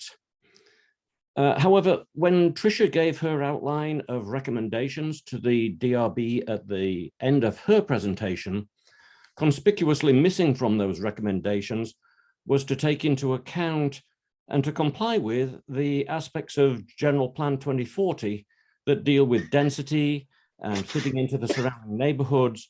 And frankly, to the Merlin Gaia people, tonight was the first time I'd heard about 2 to 3 story townhomes as opposed to just 3 stories. But perhaps most importantly, the amount of open space required of 4 acres per 1,000 new residents, and that's residents, not housing units. So I ask that the Design Review Board also take the requirements of General Plan 2040 into account, as well as the issues that Tricia mentioned. So thank you. Okay, thank you, David. Next up is Anna Tackaberry.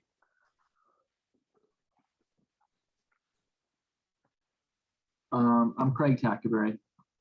I guess somehow my wife's name showed up there. Thank you. I appreciate the DRB questions, very, very thoughtful, and all the efforts by the applicant to improve the project. As far as I'm concerned, it's a much improved from the June 11th submittal. When I spoke at the DRB meeting in September, I really encouraged the focus on the plaza to be a centerpiece and moved into phase 1. And I'm excited that happened. I was also very much encouraging staff to get fully engaged and help this move quickly. I have to say I'm a little disappointed on that part, and I'll highlight that. There's a 47,000 square foot town square. I'm not clear why there's a park near Kohl's instead of being connected to the town square. I still don't really understand the town square's function that well. I heard it's similar to the Healdsburg Plaza, and I also heard tonight that it's going to serve as the local residents' park.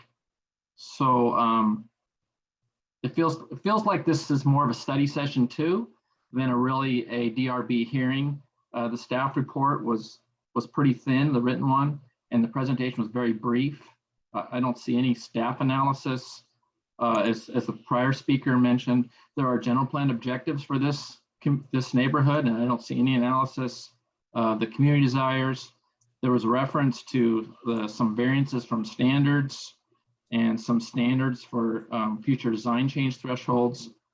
And it just feels like you've been given a challenge to approve a project. And unfortunately, I feel like there's been 8 months since your last meeting that we could be much farther along. But I don't think with the information you had today, this is ready to approve. I'm sorry. I just think the applicant's done a lot. I think the city needs to step up and analyze the application, tell us what would make a vibrant town square, and make sure that there's conditions and elements that will facilitate that. All right. Thank you, Craig. All right. Next up, we have Johnson Reynolds. Yes, Johnson Reynolds. I've been in Marin for a long time, back in '79. I'm part of First United Methodist Church in San Rafael. I live in the canal, as I've said. I mean, we're living in compact situations. It's very hard to find a place to live, you know, as a renter, as well as a person that wants to have a condo and be able to support themselves that way. I've had that difficulty myself. And, you know, increasingly, as we know, 60% of the people who work in Marin don't live here because they can't afford. They're good jobs here, paying jobs, but they can't afford to live here. Even the police, one person, Judith Bloomberg, was saying, you know, workforce housing, we need to provide townhomes that people can buy. That's fine. And also people that are office workers, food service workers, gardeners, people that work in the shops around Northgate, you know, in that area. And I would appreciate as much as possible, keep the 7 stories, because that does provide, it doesn't go on the open space, and it also provides housing for people that need it, that really need it. That's really important. So let's move forward with the plan, and everybody can appreciate the open spaces and the gardens and the town center and everything together. It should be available to everybody that wants to not only work here, but live here as well. So thank you very much. Thank you, Johnson. Next up is Bob Pendley.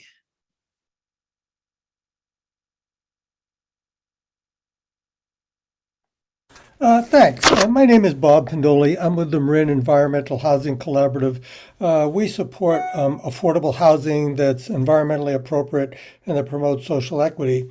And that means that we are very pleased with the direction this project is going. We're particularly gratified that the unit count is being maintained and that the affordable component is going to be provided on site rather than within lieu fees or off-site. And we strongly support the EAH portion of the project. We also like the idea of townhomes. This type of for sale housing is needed. We think it does respond to the concern of neighbors who back up on Northgate Drive. And we hope that these homes can be priced to be a less costly alternative to the average price of a for sale home in Terra Linda, which is well into 7 digits. You know, the increased height of the rentals is an appropriate trade-off for the 3-story townhomes. The 7-story height of the rentals along Los Ranchitos and Las Colinas is appropriate.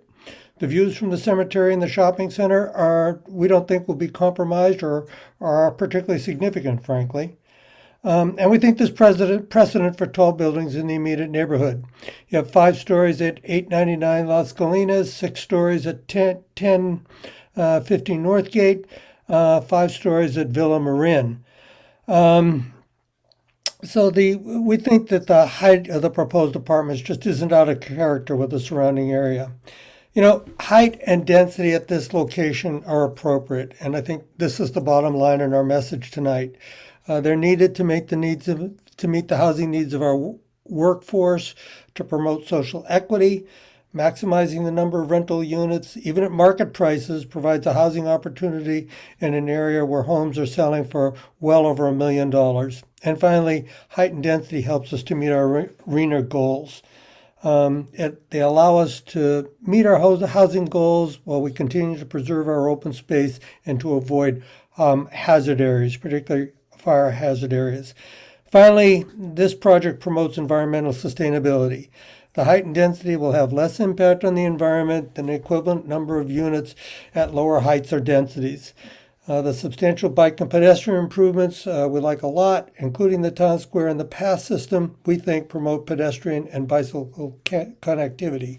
We're particularly glad to see the electric energy features and recycled waters. And I'll conclude by saying this. In previous decades, we, the Marin towns, the cities, the county, failed to develop and promote higher densities in apartments along the 101 corridor, even though we said we would. We developed neighborhoods that are exclusively single-family detached. Whether intentional or not, the result has been class and racial exclusion. Increased height and density can help to reverse this pattern. Thank you for your time tonight. All right. Thank you, Bob. Next up is Michael McKenzie. All right, here we go, Michael.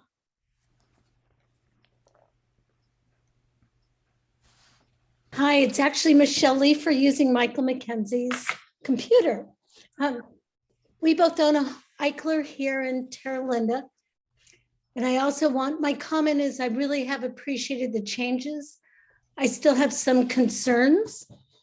One is wondering, as a comment, of creating some living roofs, especially given the height of the roofs. I think it would really help, again, with the global warming.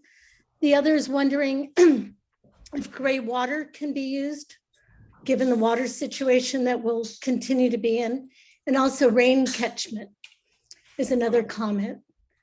I know it's important for putting in the rain storage prior to any kind of development. And the thing I'm hearing is that the traffic is a separate issue, but for bedfellows, to me, I mean, if you're going to be putting in close to 3,000 residents plus the normal flow for the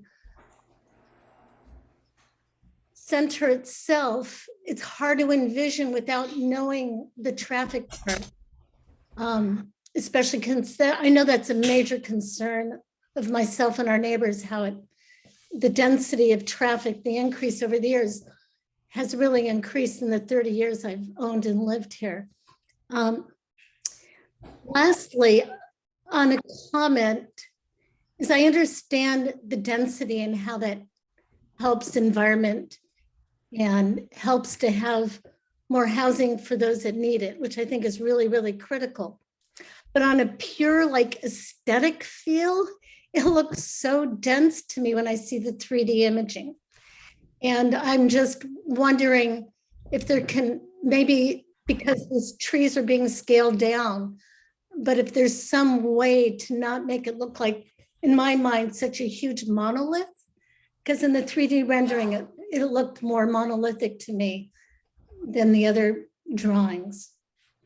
And that's my full comments for the moment. Thank you for the changes so far that have been put into this. All right, thank you, Michelle. Next up is Shirley Fisher. Hi, I'm Shirley Fisher from Terra Linda, Responsible Growth Marin, Terra Linda Neighborhood Association, and multiple other things. Can you hear me? Yes. Great. I also want to applaud Merlin Geyer for hanging in there and evolving this project relative to community needs and comments. There are a number of things that are still need work, and I want to focus particularly on the parkland needed for these 3,000 to 4,000 new residents. I think this is a social equity issue as well as an environmental issue. The newspaper reported that the monies that for in lieu fees would go to the park fund to be used anywhere in San Rafael. If this is correct, it's just plain wrong. These 3,000 people need the park space near them, accessible to them. Can this requirement be attached to any in lieu fees that are allowed? People living there, mothers will need a place to take their toddlers to play. There's no toddler playground in this. Adults, kids, and teens need a place to exercise and play. This parkland needs to be accessible right near there. If it's not going to be on site, where will this parkland be that is near Northgate Mall? I don't know of any other site that is possible. Some simple things may be easy. Completing the promenade around the property and putting a park course around it, for example. Some will be more difficult, but also possible with some effort. Take out the parking between the theater and the town center, expand the town center with a patio space there that could be used for emergency entrance, but could more commonly be used for outdoor dining and events. Move the dog park, get it away from the smelly dog park, away from where kids are playing, and free up that space for a playground, more expanded playground, including a tot lot for kids. In phase 2, take away parking lot 6 and expand the town center to be the size that it was always envisioned to be, as a full square in the center. You still won't be coming anywhere near the parkland dedication requirements in General Plan 2040, but it will help a little bit. This may require expanding the parking lot structure or providing parking, creating parking lot structure someplace else. I would ask these suggestions be seriously considered. We want to create a good housing environment here.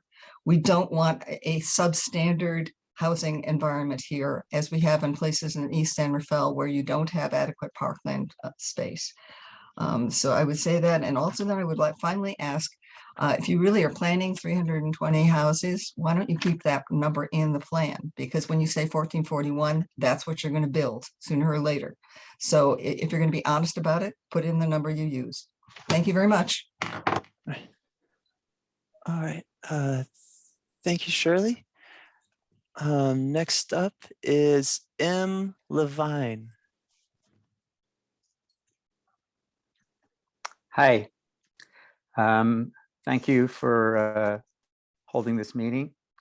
First, let me say that the town square thing is irrelevant.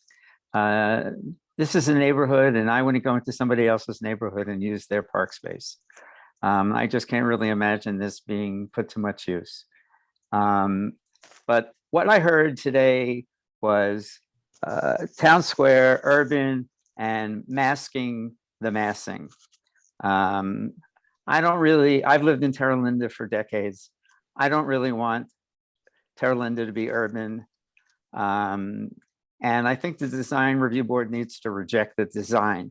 I know you're hearing a lot about housing needs. I think we've also read that the state has consistently exaggerated the housing needs in California, and every effort made to increase affordable housing has failed. In Marin, when we build more housing, people move into Marin, and doesn't really solve the housing problems for people living in Marin. I don't want to live in an urban environment in Terra Linda. You know, they said, well, we created the, you know, these townhouses, so now we have to increase the other one by another story. Why? Just build less houses there.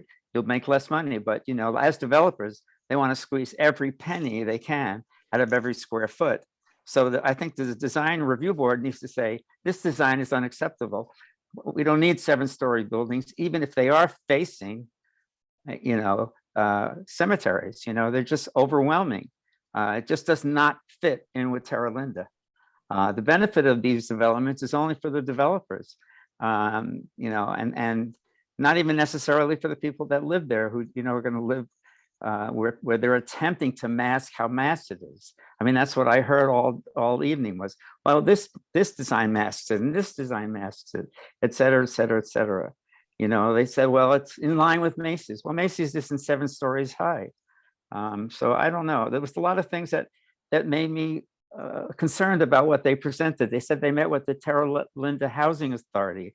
There is no Terra Linda Housing Authority. I mean, what was that about? And then the affordability thing is mostly symbolic, even if it's 90 units, it's 90 units out of 1,400. It's not really very much. And then I have two questions. One is a comment. It's time for you guys to meet live. And I really hope you do that. And my other question is for the planners, which is in between these meetings, how often do you meet with applicants? And, hopefully I'll get an answer to that. Thank you. Thank you. Okay, next up is Sylvain Frere.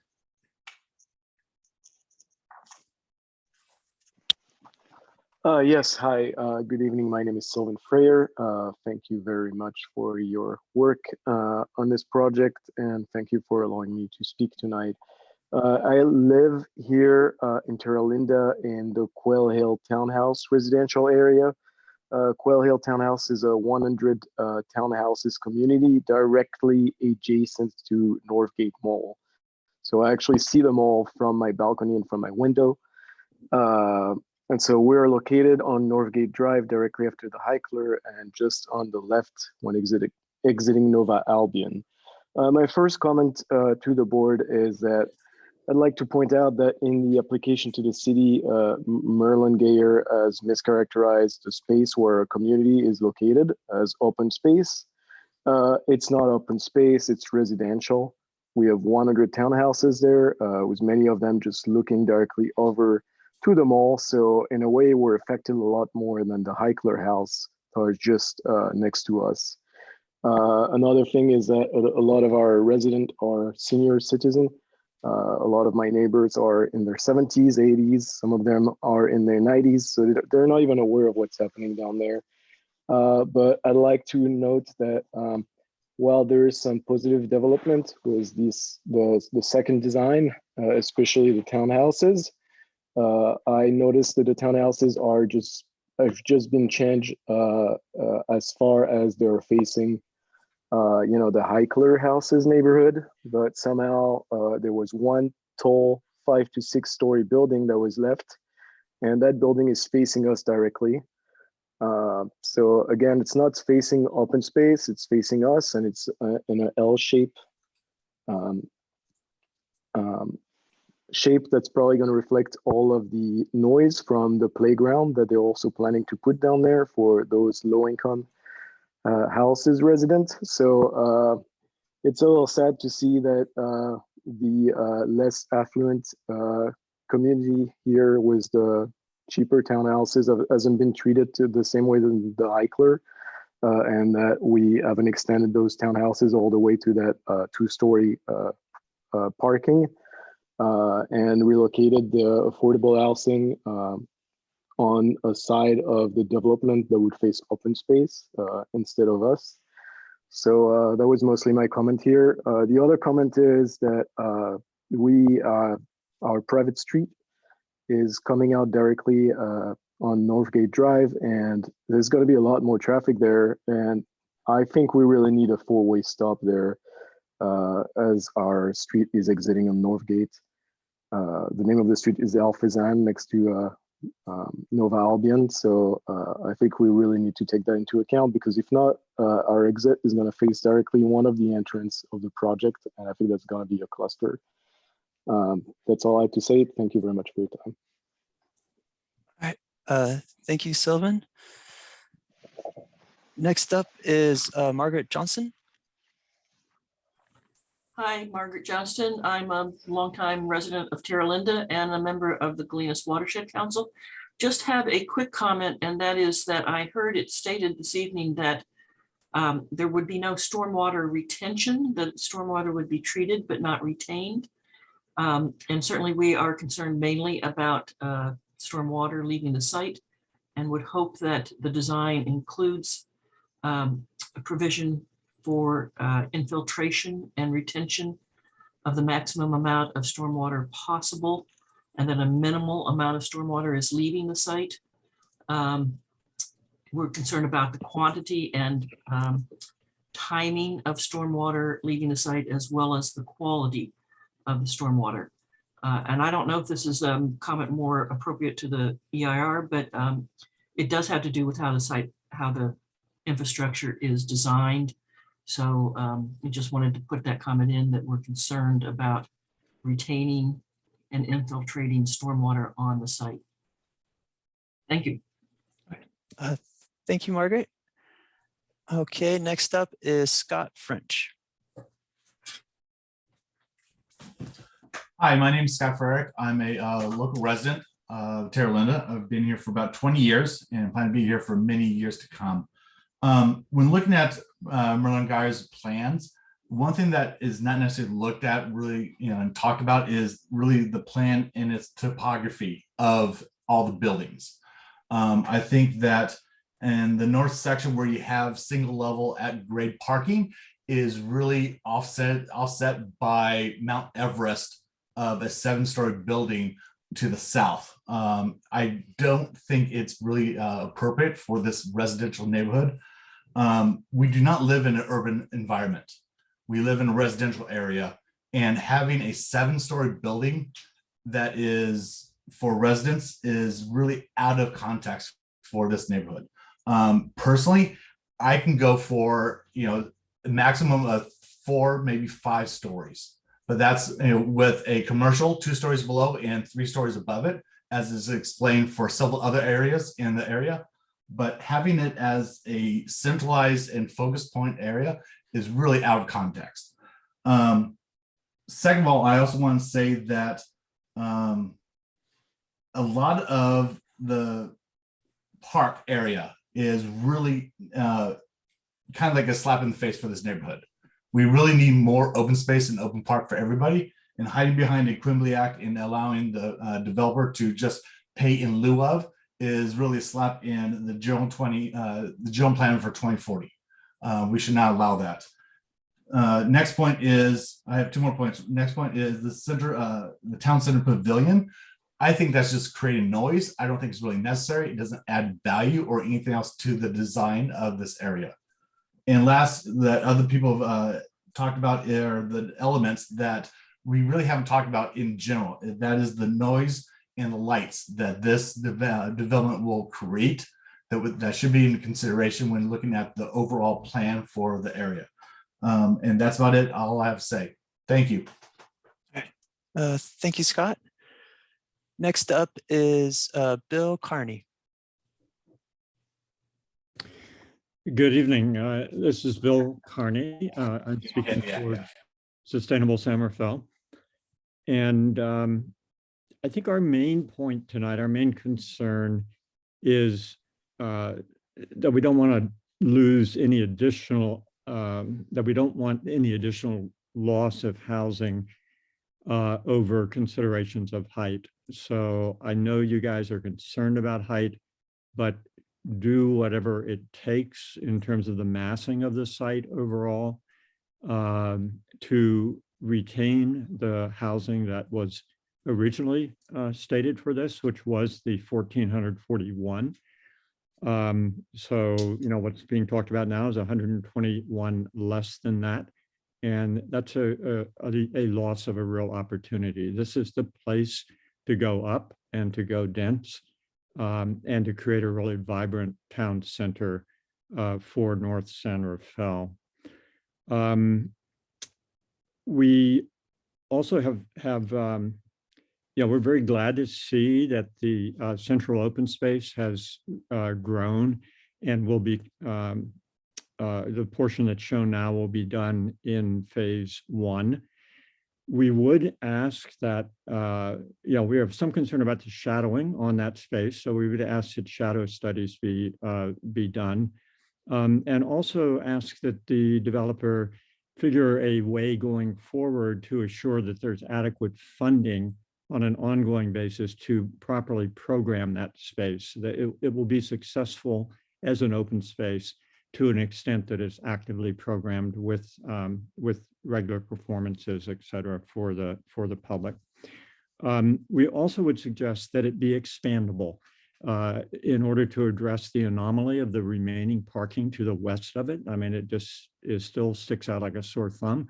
So at least by phase 2, the square shown now should be able to be easily expanded to take up that other parking space. That parking lot area, it's about 80 spaces. Surely there can be room for that parking elsewhere on the site. If we even need cars to that extent 20 years from now. We'll see about that, but that's my sustainability side talking.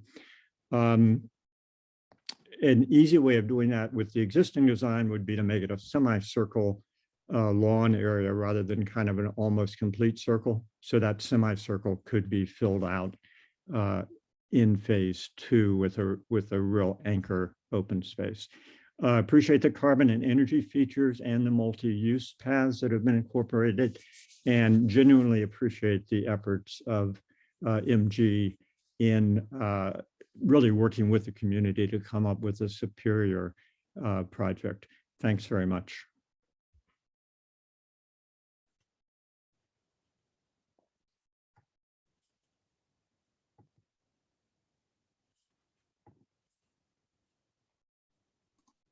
Were you calling on me?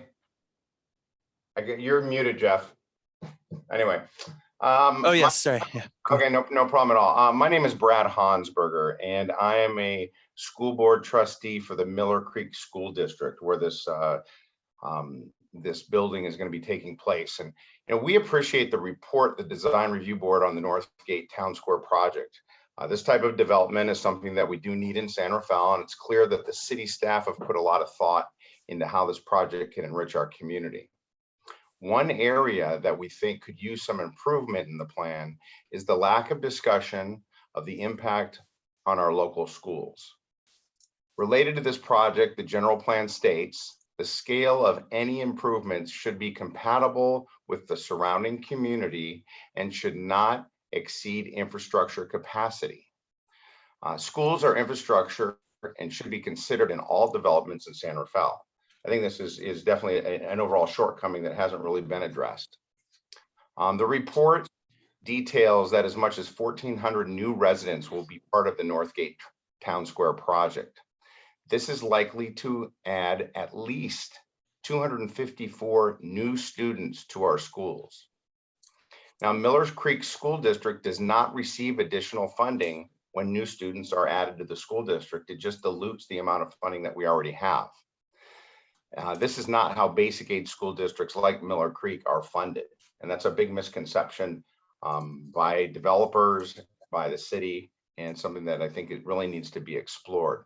Now, we applaud the report for its focus on bicycle and pedestrian circulation, but we urge this body to continue to think how new students are going to be able to hike and walk to school safely from the Northgate Town Square project.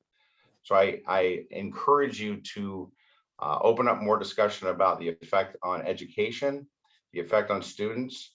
Our district is only 1,750 students currently, and adding 250 to 300 more students would have a big effect on the school district and on the education of our students. So we encourage the development, but we need to have the infrastructure put in place, and we need support in that mission to educate every single student to the best of our ability. Thank you. Thank you, Brad. Next up is Susan Coleman. Thank you very much for the opportunity to speak. And thank you to the Design Review Board and to Merlone Geyer for all the efforts you've made in connection with this project. I'm a long-term resident owner in Terra Linda, member of Responsible Growth in Marin, and also a member of the Terra Linda Neighborhood Association. I'll be brief.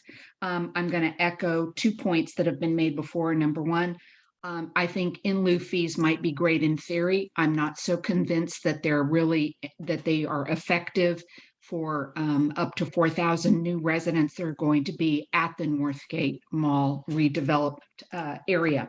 Number two, I do agree with Bill Carney and Shirley Fisher that the parking to the west of the town square 139 spaces seems totally redundant to me and unnecessary, and that space could be better utilized as open space. You've got parking immediately to the north of that area and I believe to the south of that area. These are not huge distances, and since we're trying to discourage car usage anyhow, I'm hopeful that people can see a way clear to eliminate that parking, include green space, and let people use walking or other means of transportation to get to those shops in that area. I could even understand handicap parking being allowed there, but 139 units seems excessive.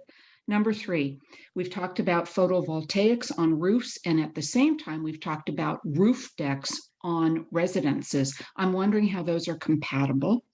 And then last one, I've been concerned all along that the affordable housing is going to be somewhat stigmatized because it's in a standalone block. And I understand why that's going to happen that way. I understand that. But if we look back at the renderings, boy, that building looks like a military barracks. And I'm hopeful that that EAH can be encouraged to make that look more in line with the enhancements that are really going on in the other buildings at the development. I just think it's starkly bleak by comparison. Thank you so much for your time and attention. Thank you, Susan. Next up is Jerry Engel. Yes, I would like to introduce myself. My name is Jerome Engel, or Jerry Engel, a 40-year resident of Terra Linda. I'm in an Eichler nearby the shopping center. I have followed this closely and seen the positive developments, and I applaud everybody in the direction. However, I am opposed to the project as it stands. And the most important issue to me is the lack of recreational or open space. I'm opposed to in lieu payments as a mitigation because there's no control that those in lieu payments will be used to provide appropriate facilities for the residents or nearby residents of this development. 4,000 people need somewhere to take their children, principally, things that need to be local and nearby. And there is very little in the neighborhood as it stands. So whatever it takes, however it needs to be done, I'm not going to prescribe. But until that's resolved, I'm opposed. Thank you very much. Thank you, Jerry. Next up is John Gaskin. Unmute. Hi there. I'm actually Ginger Gaskin, speaking with John. We are homeowners for 50 years. Yes. And I am really concerned about a lack of transparency about this project. That includes the Planning Commission, the City Council, and the Design Review Board, because I don't think the average person in Terra Linda is very aware of what is going on. The notification process says that you go a 500-foot radius, which for homes around here is probably 2 or 3 of them. In any case, the meetings that the applicant have been with housing advocates and people who support, and we've heard from a lot of those people tonight. We've also heard about the demands by the state on San Rafael to produce high-density housing. It appears that from the get-go, this project, this high-density project, has been fast-forwarded by the city and the accompanying boards. There are any number of concerns about that. We were asked to address it earlier in talking about the EIR. And of course, lots of people address that, but there are no answers and nothing's been answered from that meeting. But it appears from Exhibit 2 from Leslie Mendez, who says that the Joint Commission and Design Review Board exhibits She did a memo from September 14th, 2021, in which she said that maximum density was advocated by the planning commissioner. And she said that public input all said that maximum density was what was wanted. I don't think that maximum density is what is wanted. I understand that there is a need for housing and that this could be a lovely plan. Right now, I do not understand the meeting of March 25th that is supposed to come up. Where will it be and how will it be publicized? I don't understand why the payment in lieu went through without any public notice. I don't understand why there is a caveat that says that they reserve the right to modify and to request later any waivers or reductions of development standards. I don't understand why there's going to be 75 feet doubled already. Ginger, if I could ask you to wrap up your comments, your 3 minutes is up. Yes, yeah. I don't suppose I could have my husband's 3 minutes. No, I think I've expressed myself in that, saying that you are dealing with so many advocates and very little with the average person. And I think that the city owes it to the average person to do some outreach. Okay, thank you, Ginger. Next up is Byron Kuth.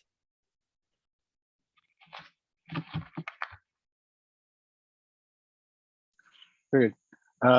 Good evening. Byron Kuth. I'm a longtime resident, actually just live right down the road from this development. And I'm also a member of the Responsible Growth in Marin. And one item, that we're missing in the plan, it was advocated by our group, was for a transit hub. And when we look at the nature of the cars and the traffic, and there's no sense of looking out into the future and understanding what the developments could be within ideas for suburban transit systems, whether it's rideshare, shuttles, buses. And so we think that some attention should be paid to that and insisted on by the city. A location we had determined was really effective would be like the northwest corner of Los Ranchitos and Marydale, and carve that area out to anticipate a significant transit hub for not just the development, but the entire community. Also, I think a point that Sarah brought up earlier was the kind of rooftops across the breadth of the development, maybe thinking that there could be more attention to the ecological design and organization of the buildings, so that the roof plates are maybe not just decorative, but possibly functional. So could be also part of the expressive nature of the architecture, kind of unique to the area. And lastly, to address that, we really appreciate the efforts that Merlin Geiger has made, particularly towards the southern area of the site, in bringing those heights and densities down to accommodate the neighborhood adjacent to it. But what's new to this plan is the 7-story buildings in and around the entry at Marydale. So to recognize that Los Ranchitos is a corridor that connects 4th Street all the way up into Terra Linda. It's a street that really a lot of people depend on, connects into communities and highways, neighborhoods, and to put a wall there seems to be sort of kind of cutting out the public amenities from that kind of connective corridor. We had always envisioned maybe the high density housing back towards the northwest corner of the site, as opposed to right there in the center where the heart of the project is, and to be able to maybe keep that more open, more connective, part of the sort of that civic and connective corridor would be, I think, a thoughtful development further down the road, and thinking about that. It's not just a wider entryway. I think it's a whole scale and approach to how that works in context of the full road. Okay, those are my comments. All right. Thank you, Byron. Next up is Kate Powers. Hi, I'm Kate Powers. Thank you for the opportunity to provide my comments. I liked Byron's comment about looking to the future, and mine are centered around the infrastructure and designing a future forward development. There's currently, the city is doing a Parks and Recreation master plan, and how the parks and access to the parks that's currently being planned in that plan is going to relate to this site, I think is important to start to think about, because by the time the plan is built, that plan will be in effect. Also really important that the general plan 2040 is the conservation and the land use sections are really important parts that this plan should be speaking to.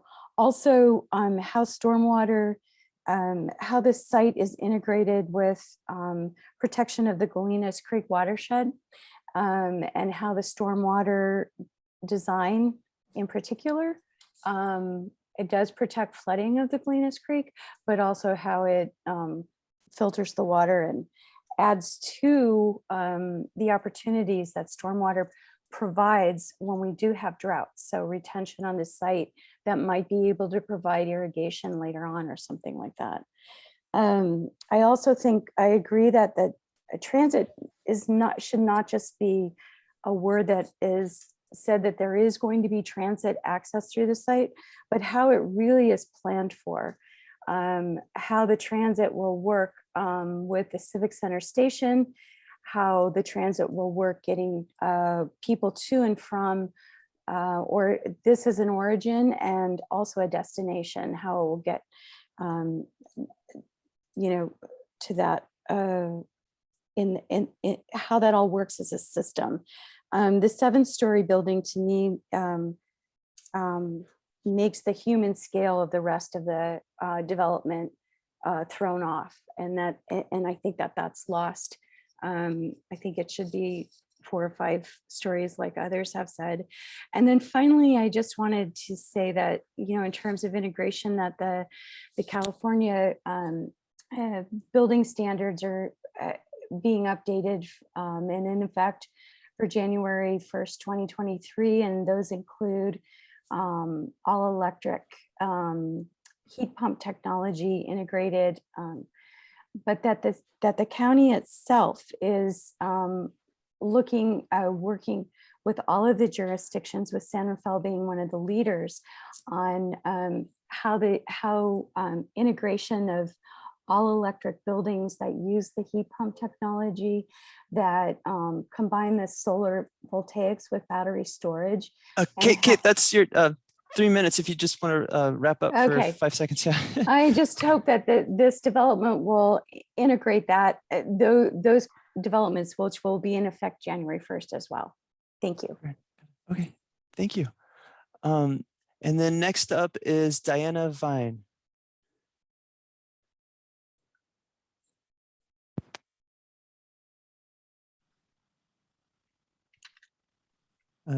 Diana, if you can hear me, please unmute yourself.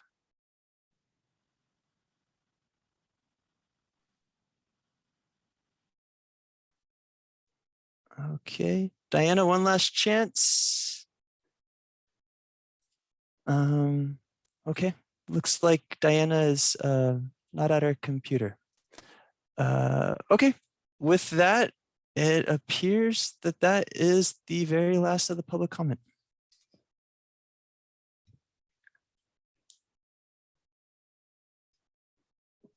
Okay, if that's the end of the public comment, we'll close the public hearing, and I'll call on the board members to ask follow-up questions of staff.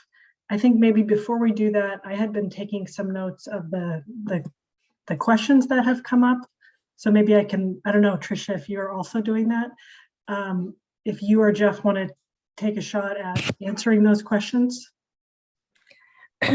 I'll take a shot at answering some overarching questions. And I wanted to just start out with is amplifying where we are in the process. And the role of the Design Review Board. We are still in the middle of the process here.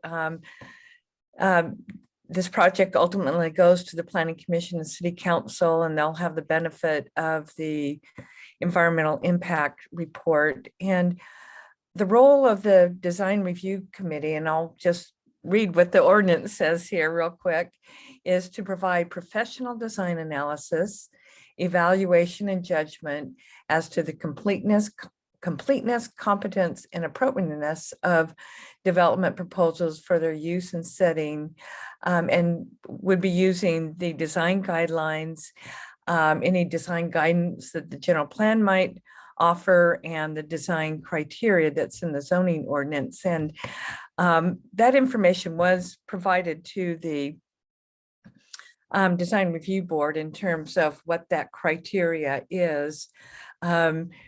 Staff did not do a full analysis of line by line. Does it comply with this criteria or not? I think that it's the role of the Design Review Board to make your professional judgment on taking the big picture, and does this project conform with the intent of the design guidelines. So a lot of the items that were talked about, I think, are more come with the EIR and come later in the process. But I did want to hit on a couple of different things. As Jeff had indicated earlier, the traffic concerns are, we understand those are real concerns. There is a traffic study being done right now. It's not completed yet, and it will be in the EIR later in this fall. So we don't have that information, but that information will be forwarded to the Planning Commission and to the City Council. And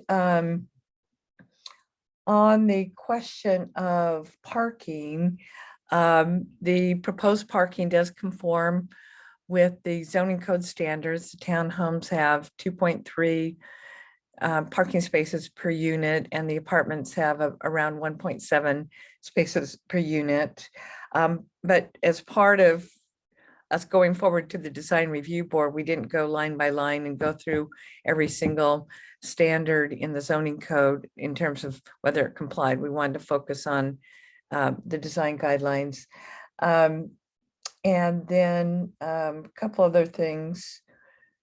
And things like the stormwater and how that's done, how that functions, that will also be addressed in the EIR. So that will come later. And similar to schools, we certainly want to have conversations with the school districts and address their needs. And that will happen as part of the EIR. In terms of lighting, we do not have a lighting plan right now yet. I know it's coming very soon. Staff had felt that the lighting plan was more of a detail that could be handled at the staff level. But I think that is up to the Design Review Board whether or not that's important to you to see the lighting details before you provide your recommendation. So, we're asking the Design Review Board to make a recommendation to the Planning Commission. You may need more details. You may want to have it come back, but we're trying to move this through the process and get out everybody's concerns and listen to everybody. Let's see if there's any other general comments. On the in lieu fee, it is my understanding that that has not been decided yet in terms of how that would be used. And certainly comments on whether or not the project needs more open space or the in lieu fee is a better route. We're open to comments on that. The May 25th meeting is a meeting sponsored by the applicant. It's a neighborhood open house meeting at the mall in the center court. So on the city's website, there is a link to that. It's not a city sponsored meeting. It's one that's being hosted by the applicant. Just wanted to make sure that everybody knew that. Oh, sorry, what can you confirm what time that will be? It's from 6 to 8. PM. Okay. And that is on the city's website. And there's a registration link on it. So maybe I didn't answer every specific, but I just want to give kind of an overview of where we are in the process and the role of the DRB and what information we don't have yet and how we're going to get there. Couple of questions or follow-up questions from the questions.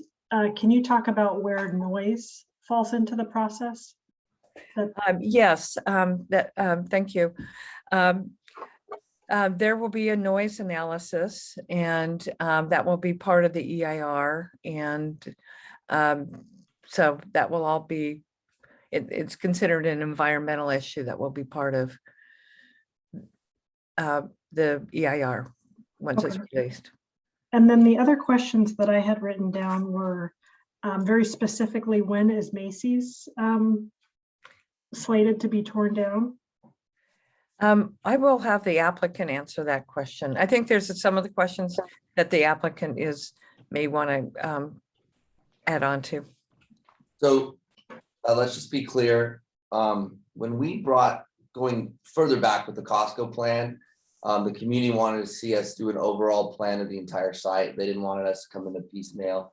So what we did is we studied a Macy's plan in the long term as well as Kohl's. Macy's does have a long-term lease here. The lease goes out to 2036 with an extension.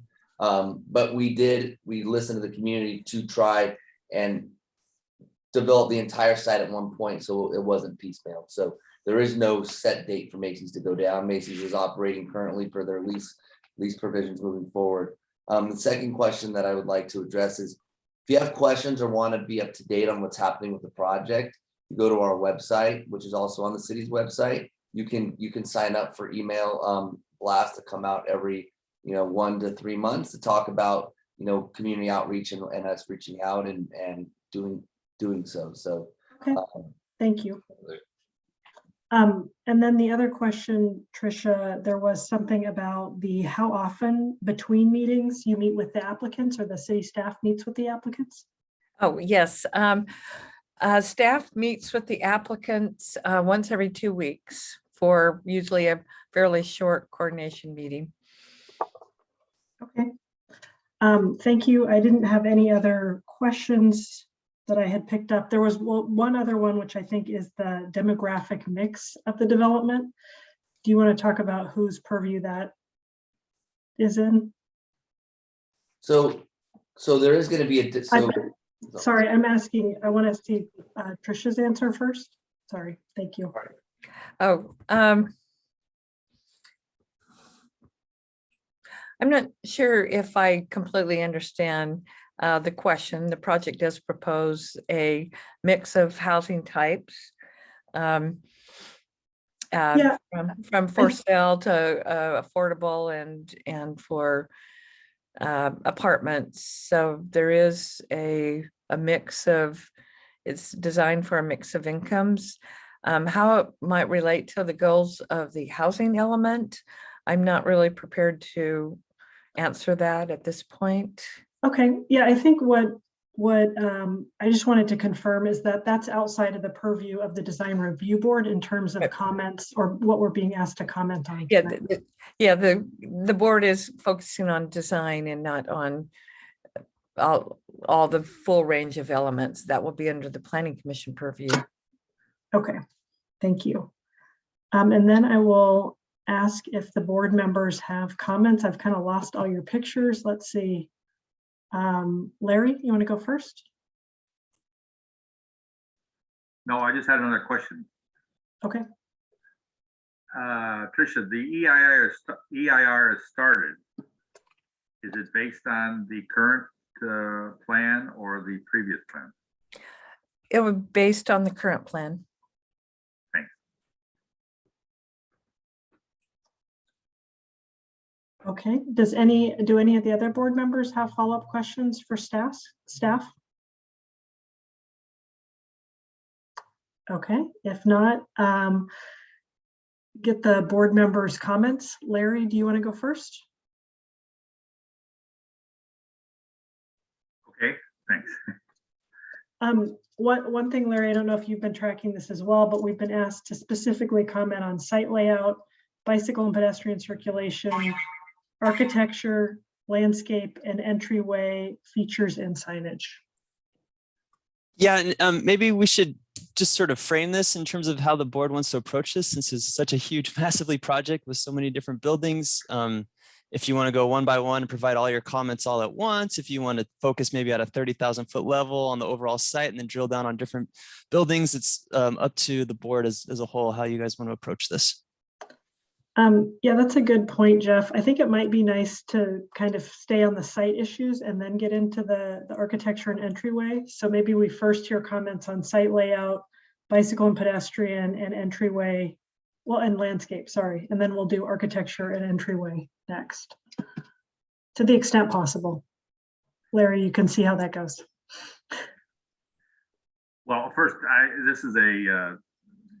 applaud the sponsors for making all these changes, working with the community as much as they have, working with the city as much as they have. I think we have potential for a great project here.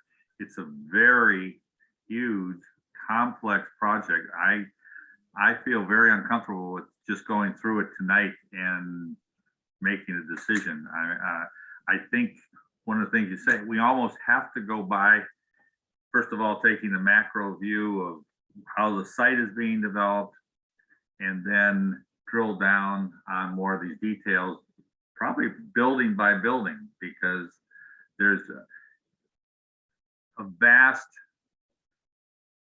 variety of architecture in both the commercial and the residential buildings, and I don't see how we can do it all at once.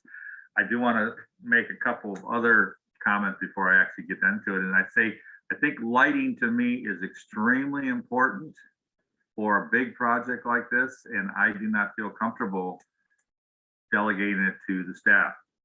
No offense, but I think that for me anyway, I mean, you know, from the lighting that we get in gas stations, it makes a real impact in the community if the lighting is not right. And once it goes in, it doesn't usually get changed. Even with we have a 90-day review period, it's awfully hard to get it changed once those fixtures go in. So I would think that DRB needs to see any lighting design in details. I don't understand quite the fencing issue, but if there is going to be fencing there, I kind of think that would need to become the DRB too, because there could be a lot of fencing for some reason. And living in Terra Linda, I've noticed fencing go up everywhere now. I mean, everybody's putting up front fences, and some are better than others. And I think that does make an impact, particularly at the pedestrian level. So I'd like to see that. If there's going to be fencing, I'd like to see that come back to the DRB. And again, if this being a 25, 30-year plan, if there are changes that are anticipated down the road because of stylistic changes or you know, programmatic changes, I think it all needs to come back. And then comes back to, well, what's the definition of a major change? And that's you know, the proof is in the details. But anyway, going back into the macro level, I'm a little surprised at the change to the 7-story buildings. I think that I understand the reasoning, but I think the 7-story buildings on the Las Colinas street across from the cemetery and the bank are a little too big and massive, and not particularly well articulated for such a tall building. 7 stories is very urban. I mean, 5 stories is urban, but 7 stories is really getting up there. And I think that what I'm struck by is not the number of units, but the density of building on this site has gotten a little out of hand. Where some of these streets between these tall buildings are becoming almost like urban canyons, like you find downtown San Francisco. Actually, this particular project reminds me a lot of the Bay Street over in Emeryville, which is very narrow streets with housing up above retail. And it probably works better there because Emeryville is not a suburban community, but Terra Linda is. And I think the previous plan that was presented was more acceptable, although I understand that, you know, there was a push-pull because of the trying to maintain the number of units and going to a lower unit building type for those pseudo Eichler style residences. I'm struck by, you know, given the fact that the developer has pretty much erased the site and started over again, ultimately, with only a few things remaining, that two-story concrete parking garage has been sacrosanct. And, you know, I was a part of the North San Rafael vision ages ago. And one of the things that was envisioned there was housing in that particular site, because it seemed to be the least objectionable site for housing, given that it was up against the hill. There was no neighbors directly there. It almost seems like that's a natural place for, if they're going to have a 7-story building, to be up against the hill where Villa Marin is. I guess my reaction to the 7-story buildings being along Las Colinas is that it's going to be a pedestrian way. It's part of the North San Rafael Promenade, and walking or bicycling along that street, it's going to be kind of oppressive, that large a building. Now, it might be mitigated significantly if the buildings were set back on the upper floors, but I didn't see that. I mean, at the corner, there was a little setback, but it's pretty much a 7-story building all the way down the road. And it's these two buildings together that create like this wall effect that I'm a little concerned about. And the architects have done a really admirable job of articulating the facades as much as possible so that it doesn't look like big building. But the reality is, when you actually get out there and stand or walk next to these buildings, they're going to be quite massive. Which leads me to just an aside about the architecture. I think that in general, I like the architecture. It's hard to say how there's a lot of common elements between them, but I understand the rationale that they're trying to make the building, the site develop as more organically sites do develop, piece by piece, rather than all one great thing. And I like that idea. It's worked well so far on the existing retail that Northgate Mall has on the northwest corner, for example, where BJ's is. And I think the commercial architecture is much more successful than the residential architecture because of that. Maybe partly because most of the commercial architecture is 2 stories, whereas most of the residential architecture is much larger. There are some exceptions where we have some residential above the commercial, and I think that's a little more successful. I'd like to see more of that. I'm wondering why there wasn't more residential, and if it had to be higher, put into the center of the site and kind of, you know, shoulder down to the rest of the neighborhoods. And again, like I said, it seems like that back corner, the south, I guess it's the southwest corner of the site, where the 2-story parking garage is, and the EAH housing is planned, could have been taller. And the more massing there, I think, could have worked. I also wonder if there's something about keeping the garage for whatever reason. Could it be built upon? Could we put residential above the garage? And then that leads me to another comment as to we got such a sea of parking on the north side of the center, the Northgate Center. Could some of that been allocated towards upper level housing above the garage? It would help that heat effect of all the, you know, the concrete and AC paving in the parking lot. It would also distribute the housing a little bit more, and then maybe be able to bring down the 7 stories back to 5 stories. Because the 7 stories is really, I don't know, problematic for me, at least in that location. Maybe if it was, like I say, over in the southwest corner of the site, or maybe even in the center, it would work better. But it seems like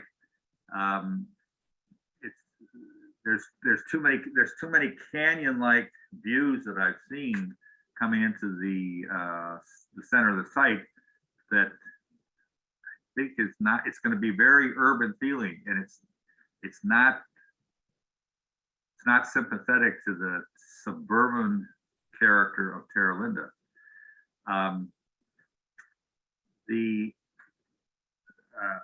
The other thing I wanted to comment, I agree, the parking next to the town square seems strange.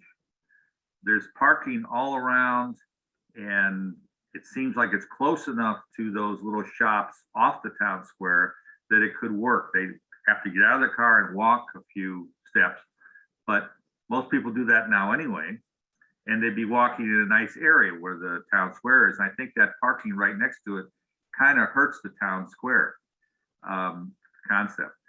Maybe those little shops could be relocated around the corner then to be right opposite the parking, but I don't think it works quite like they think it's going to work. Getting into the town square also, I've never liked that big pavilion roof over the current Northgate Mall. It seems extremely out of scale with any kind of pedestrian activity in the mall itself.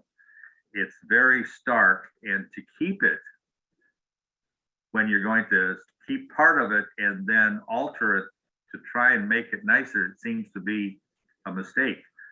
I would think that if you want some kind of a pavilion there for shade or articulation, just build a new one and bring it down in height so that it's a little more related to pedestrian scale. Because that's what I guess I'm worried about, is we're talking about the pedestrian bike circulation, and they've done a good job of trying to weave all that stuff through, but then they forgot. I think there's been a little forgetfulness about what it's like to be a pedestrian with all these tall buildings and these stark facades. And so, you know, more landscaping helps that, but also bringing down the scale at the first or second stories and then setting it back even just a little bit helps mitigate the overall height of larger buildings to the pedestrian. So that's kind of like a macro view of what I was thinking. I also think that there should be more affordable units, and that the putting them in that one corner even it seems not a good decision. It seems like it just isolates the affordable units. So I'd like to see more. I don't think the in lieu fees work because they never get built, or they takes forever to get them built, and we need affordable housing right now. Let's see what else. One of the questions I had, I don't quite understand the use of brick. It's not a material that I find anywhere in Terra Linda, although there may be some somewhere. But you know, they have such a rich palette of other materials. I'd like to see brick used as minimally as possible instead of the way it's being used right now. And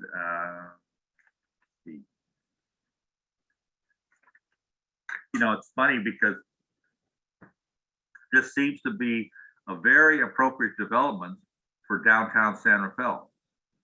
And it's kind of like it's going to be so dense and tall that it's almost going to take away from downtown San Rafael. And everybody's going to think, gee, did downtown San Rafael move to North San Rafael? It didn't. You know, we talked about the old Fair Isaac site being like this. It didn't quite get built up like that. The Bio Marin buildings, I think, are only 4 stories. And these are 5- and 7-story buildings. And I don't quite understand the logic and all that. I think that the housing could be distributed a little bit more across. We wouldn't lose any 14. I don't want to lose 1,400 units if we have a chance to build them. I realize we're not going to build them all at once, but we're going to build a lot at one time.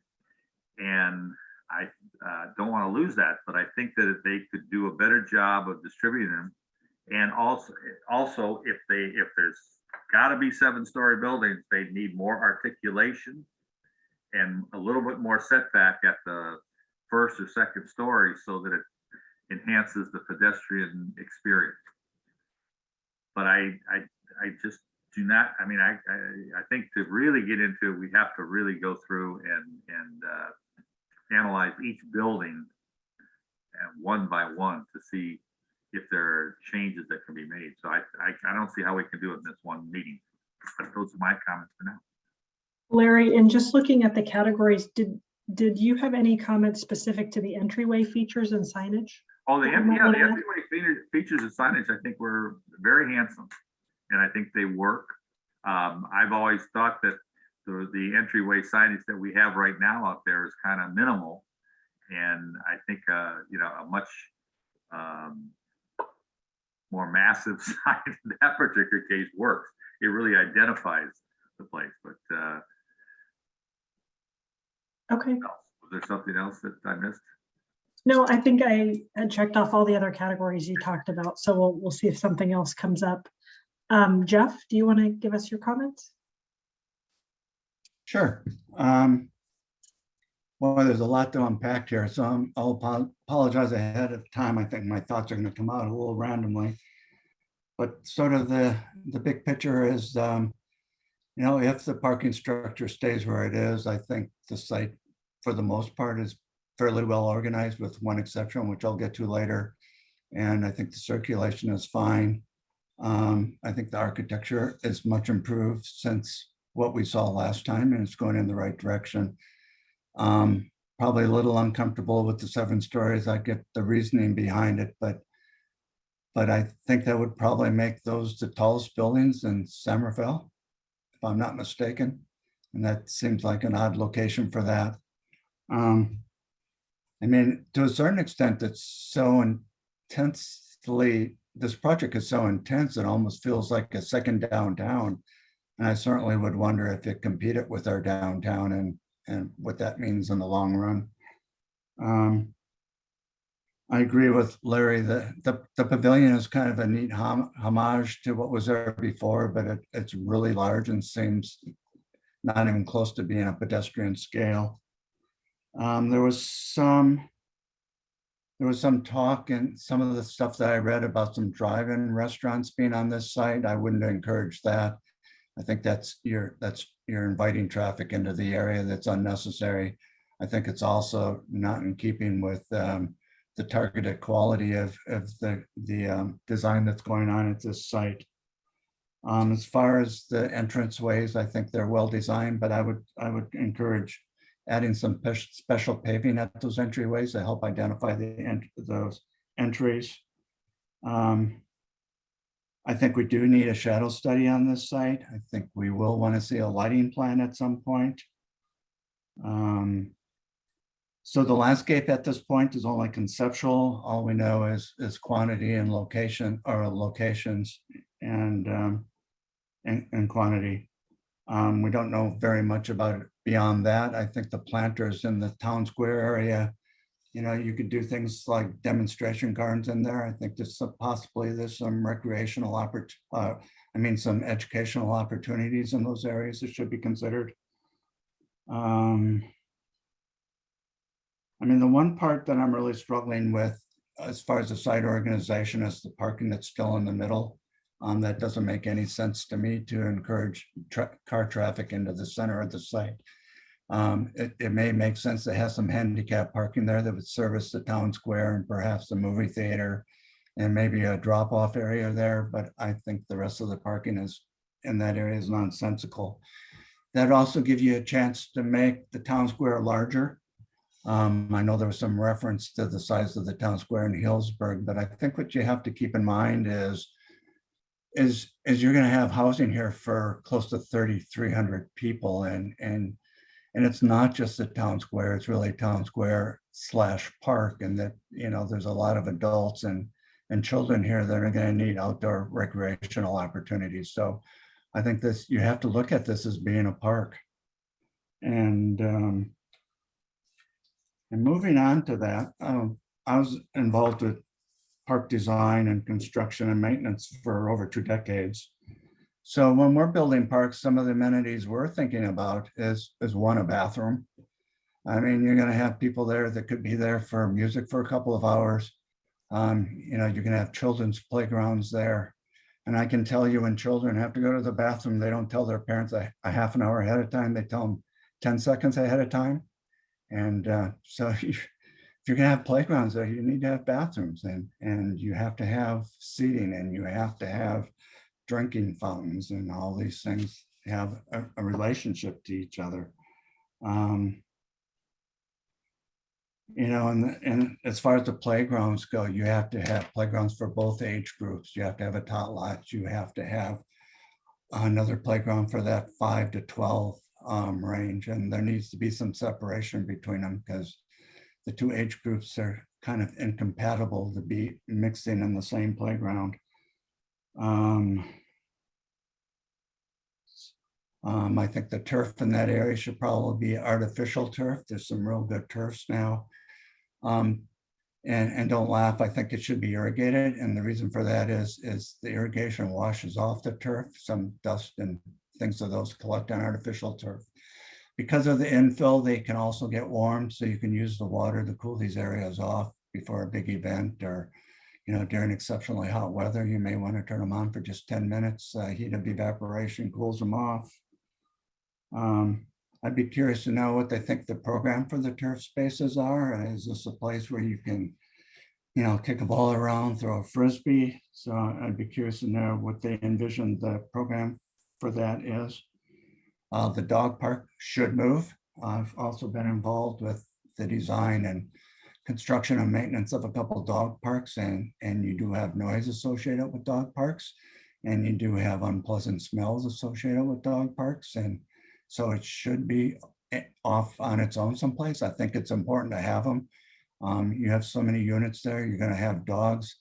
You know, the adults and the kids need a place to recreate, and so do the dogs. I think Shirley had a really good idea of trying to incorporate a park course with the promenade. Again, I think you need seating in that area. And I would strongly encourage, since, you know, the impact of this project is going to be in Terra Linda, that the majority of the in lieu fees that are collected from this development should be used in that neighborhood or that part of San Rafael. And so that's a lot on the park, but I think it's an important part of this project. And I believe I've run out of gas. Okay, thanks, Jeff.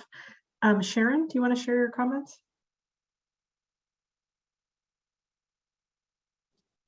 First, I'd like to say, do we have an end time to this meeting? Like, are we going to talk about the big picture site and then talk about all the buildings tonight? I would propose that we talk about big picture site, and we have another meeting where we get to some more specifics. It's 10 o'clock.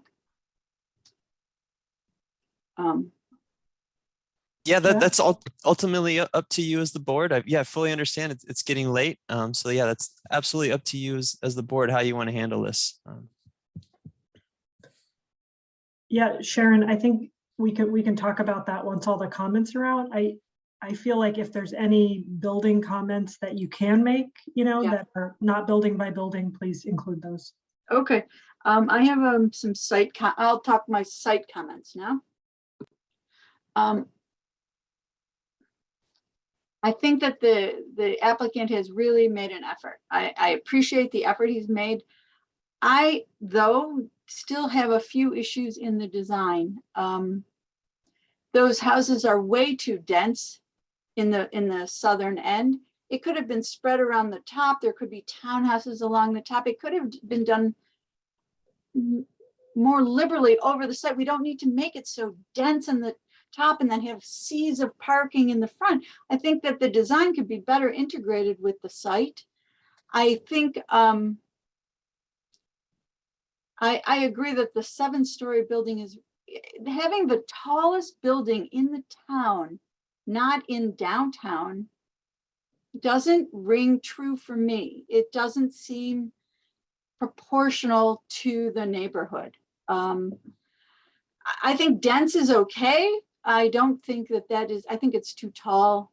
I think it's too much. And I think that they didn't really use the site well. Like the 2-story parking garage, I think it's a lost opportunity. That could have been either made more parking or it could have been housing above, or it really should have been touched and thought of. And also they have, they're talking about having ground level sites for individuals. They have little gardens backing up to the 2-story parking garage. They also have little gardens backing up to the back of that movie theater. Can you imagine how nice that would be? The movie theater it's a big hulking thing, and you've got houses with a little patio right up to the back where they're going to be getting their deliveries, and the garbage is going to go out, and it's not residential in my opinion. I have a problem with the pedestrian walkway. I don't think pedestrians were thought about. I don't think the north end was thought about at all. I really think there needs to be a grander entrance at the north end. There needs to be something besides some fast food there, and there should be more built there and less seas of parking. I agree completely that the parking in the center is in the wrong place. We should move that parking. And if it means making a parking deck, like you want to go so dense with the housing, we'll go dense with the parking. That's where we should really be making something more dense to use that site better. I don't see that area around the main park as really being active. I don't see a lot, like the bike fixing. I mean, at night, someone comes out, why would they go there? Is there a restaurant there? Is there a bar there? I don't see any reason why anyone would go to be there. It needs much more activity and more shops around the center. And in Healdsburg, there's parking around the edge of the green. So do that. And that's where you can put your handicap parking and all in the drop-off area. But that sea of parking, I think, is really misplaced. Let me see, what else did I have? I'm going to yield to Jeff. I don't like the artificial turf. I would rather see some kind of a green ground cover, diamante, I don't know what, but it's not my preference to use the artificial turf. I know there's no maintenance in it, but it gets really hot and I don't like it. But that's not my area. It seems like they've turned the main entrance to be at Marydale, which is a 2-lane road coming from, not right from the highway or not right from like a part of the neighborhood. They've turned the entrance to be not where I think the main entrances would be, which would be in the northwest or the southeast. But there wasn't even a rendering of those. So that's clearly not the thought process. And that's, maybe because I live northwest of this place, I always come in that way. And I don't see a very nice mall when I come in with the new design. There's a couple of fast food restaurants and there's no real development. The top quarter, nobody's really put good design energy into. I would like to see more pedestrian connection. Like, how do we connect to the neighborhoods and what are we facing? Let's see. Yeah, I worry about the amount of parking and the amount of green space for all those apartments. I also don't like that the low-income housing looks so cheap compared to the other stuff. It should all be blended in. And if, you know, if it could get spread around a little bit more, you know, there could be a building that this EAH builds and then a space for another developers so that we can get it mixed in a little bit better instead of making one small area of poor looking houses. I don't think that's the whole point of affordable housing. It's to blend into the community and not to, you know, look different. My list just went cold.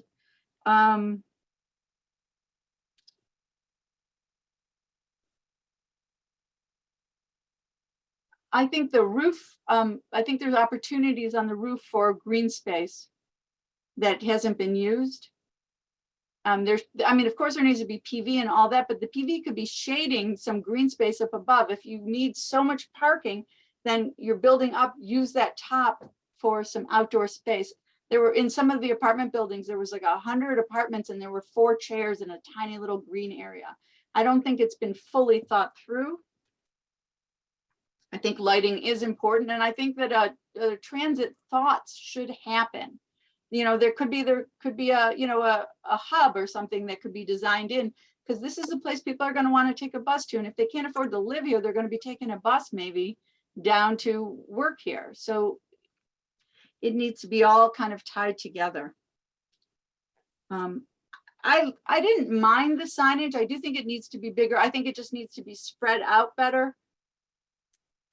And I think that center green area is only going to be as strong as the programming and the shops around it. And there needs to be real thought about, all right, at night, what would draw people here? Or during the day, why would someone come here as opposed to someplace else? And I think that's what I've got. Thanks, Sharon. Any other comments from Jeff or Larry before I give mine? Okay, I've also kind of tried to keep track of where, you know, multiple things have come up, but I agree with the other board members that the parking at the town center is unfortunate. It's this, I mean, I really commend the applicant on increasing the size of the open space for the town center, but it still seems undermined by a significant portion of it being parking. And I think there are many different ways you could address that parking need, some of which we've talked today, whether it's drop-off lanes. You could do subterranean parking with entries up into the plaza from below.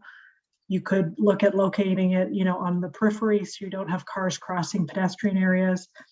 But I think that the heart of this project is green. It's for the people, and the cars are crossing all of those lines in a really unfortunate way. Also at the site level, I think the bicycle and pedestrian circulation has improved since we saw it last. I agree with a lot of the public comments that we heard that it should be that 360-degree multi-use path around this property. And if that can be enlarged with more of a parkway or park element to increase the amenities for everybody, because that feels like a place where anyone who lived here or the public would feel comfortable, that would be really nice. I think also on the site layout standpoint, I don't get the keeping this 2-story parking garage. I don't understand all of the surface parking at the north as givens for justifying 7-story buildings and all of these other site moves. I think it's very short-sighted as we look at plans out to 2040. So I think the idea of increasing parking in more of a consolidated location, whether it be the 2-story garage or somewhere else, to allow for greater amenity space, whether it's open space or an additional building that takes the pressure off the 7-story buildings, is a real opportunity that hasn't been looked at. I don't see the north site being so undesirable that just surface parking is the only use up there. I mean, I think that's great space that, you know, could really be integrated better into the overall site layout and be a real amenity. Let's see, I agree with, I think it was Jeff who said that the drive-in, like those kind of uses, I think they're at the north of the site. They don't really seem aligned to the quality that the development is really offering. So I'm not sure, you know, why those are set that way. They could be more, you know, restaurants that are, you know, standalone or whatever, but don't have that kind of low quality food that I think, you know, a sustainable development would encourage healthy eating and all these kind of things.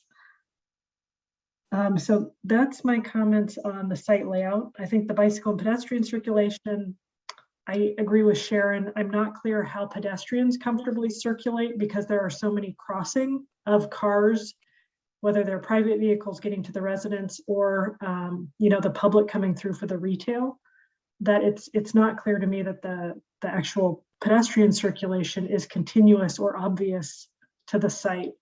And I think that idea of a transit hub or a spot where you come into the site and maybe there's bicycle parking or secure parking that's more public, maybe that connects to Jeff's idea about having amenities for the, you know, the kind of open space, I think could be a nice landing spot for the project. But I do appreciate that it is included and it kind of fingers out into the larger connections in the smart train.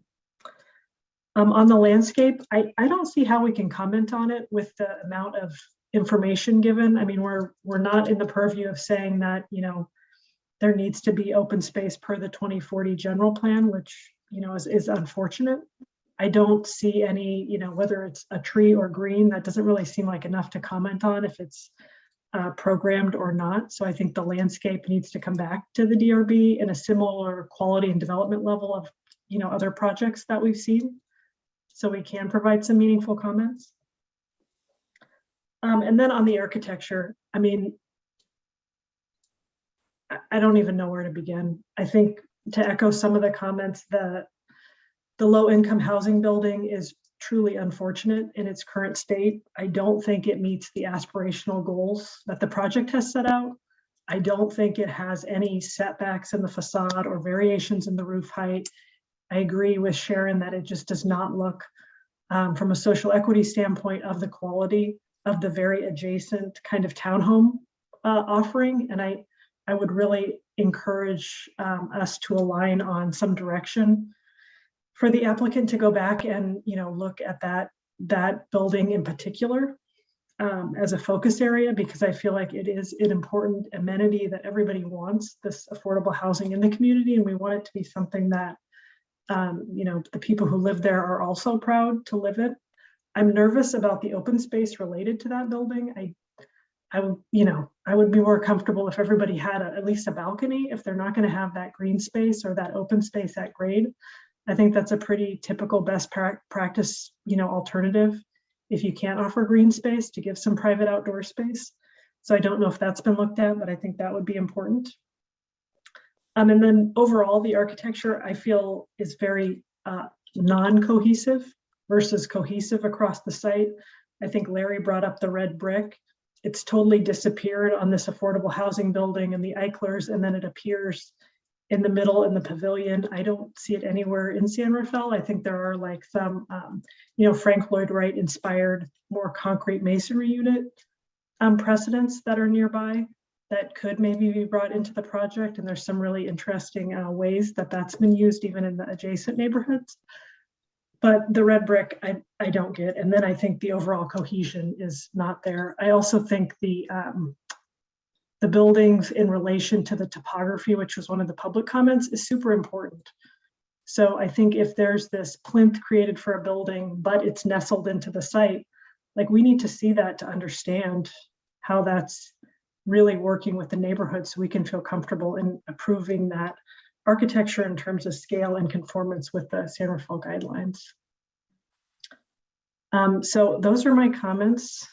And then I think we are open for if there's any discussion. I wanted to just say that we've heard all your comments, and I have very copious notes, and I'd like to, unless there's additional comments, I'm not trying to cut off comments, but I was just going to suggest that let us digest the comments and regroup and then decide when to come back to the DRB. I don't know that if you want me to try to summarize the themes, but I think we got it all. I have very good notes.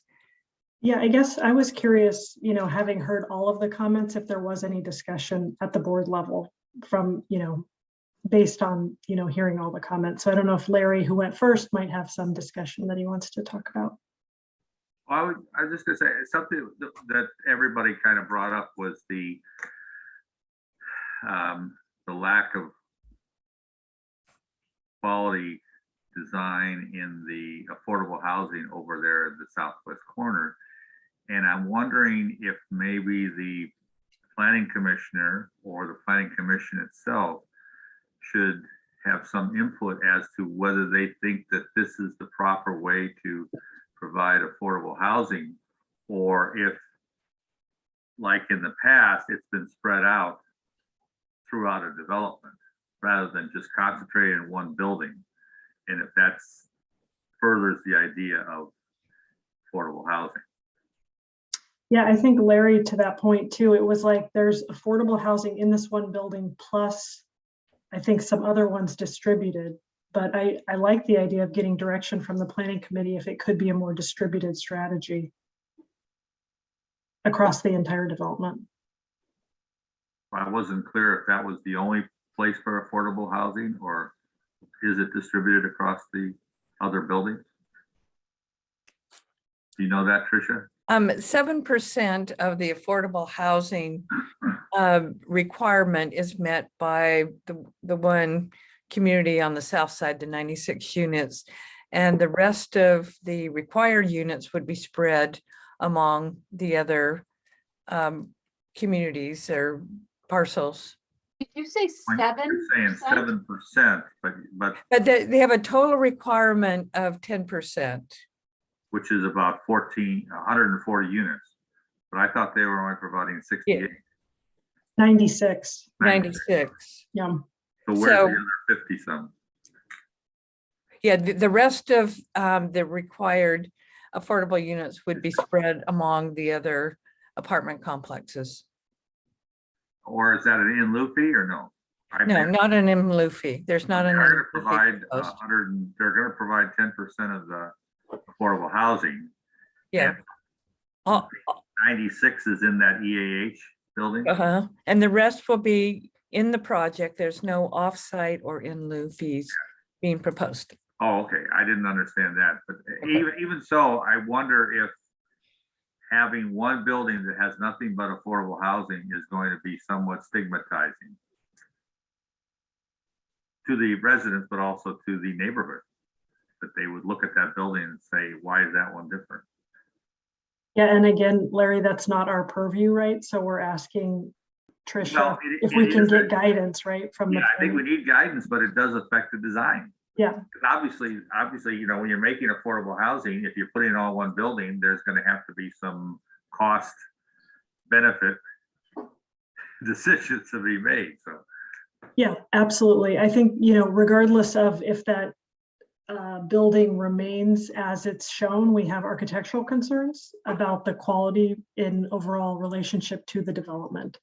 So, Tricia, I would like to hear, I don't know, I know everyone's tired and done, but if you could do the summary, because I just want to be able to add anything if we feel like it's important that it be on the list to continue the conversation. Okay, just the main themes that I heard is discomfort with the 7 stories, general feeling that that's too dense and isn't pedestrian scale. General theme of not wanting to see the parking in the middle next to the town square. Concerns about open space and enough open space for the residents that live there. I'm talking about general things. I know there's a lot more specifics. The affordable concerns about the affordable housing and the design of it. You want the lighting and the fencing to come back.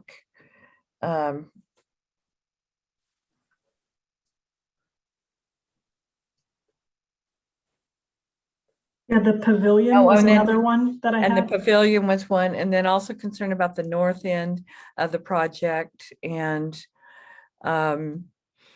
being a lot of parking, and that perhaps the housing can be spread out more on the site as opposed to being 7-story in the middle of the site. So just overall massing and spreading out the units. Would we like to see a shadow study? Yeah, I got the shadow study. Would it be possible? I know to see, no artificial turf. I think dog we had. park should move. I think we had both comments on the artificial turf. We had prefer for to and that. against. But it's not my cup of tea. Okay. Well, we had comments going in each direction. I don't know what the consensus is. Yeah. Yeah, the only other thing. I'm saying that because I don't want to see the maintenance, the chemicals, the water usage, et cetera, but it becomes a pretty good surface for what they intend to use that area for. I think the other comment that I heard pretty consistently was more information on the roof activities. Yeah.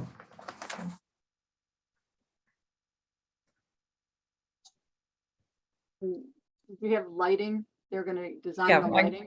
Yes, I got the Tricia had lighting. lighting. Yeah. Yeah.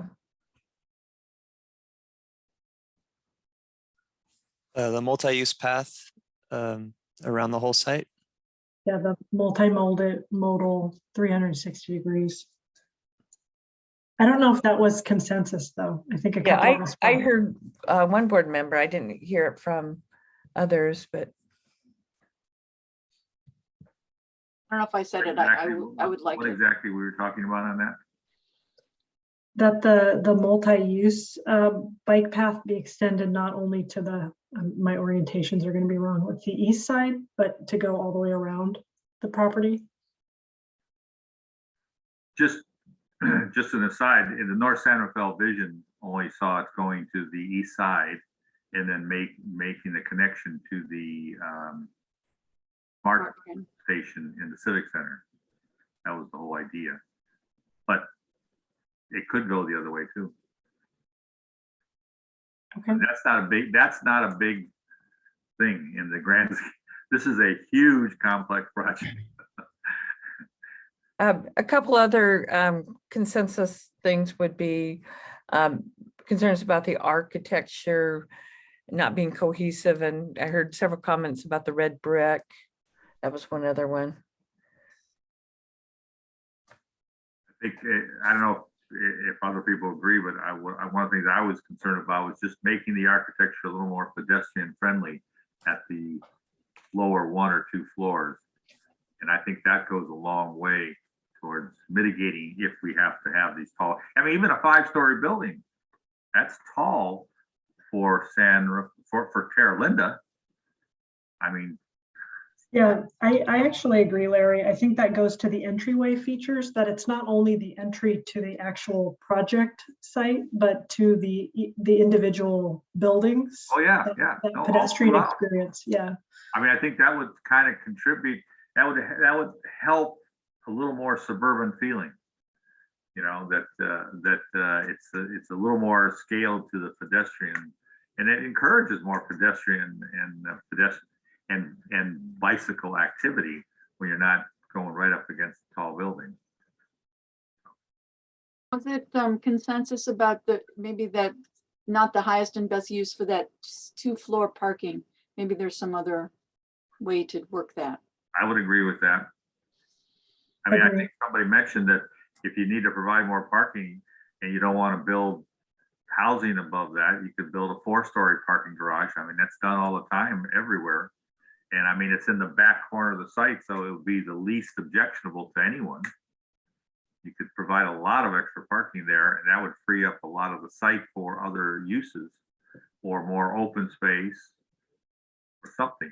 And it also has the effect, I mean, the multi-level parking creates shade for the cars, reduces the heat sink effect. So it's part of their sustainability program. Yeah, I can agree to that, looking at densifying that location for parking. And a couple of other things. Are we in agreement that dog parks should be relocated? Yes. Oh, yeah. And are we in agreement that more park-like amenities need to be added to the town square? Yes. Yes, or close proximity to the town square. Can you Yes. say that one more time? I'm not sure completely. More. Well, the point I was making earlier is the town square is more, I mean, it's designed more like a town square, but I think the reality, it's going to be used as a park for recreation for, you know, the 3,300 residents that are added there. Okay. So I think they need to add in or nearby some more typical amenities that you would find in a park. You know, playgrounds for both the tots and for the 5 to 12 age group, drinking fountain, perhaps a small bathroom, etc.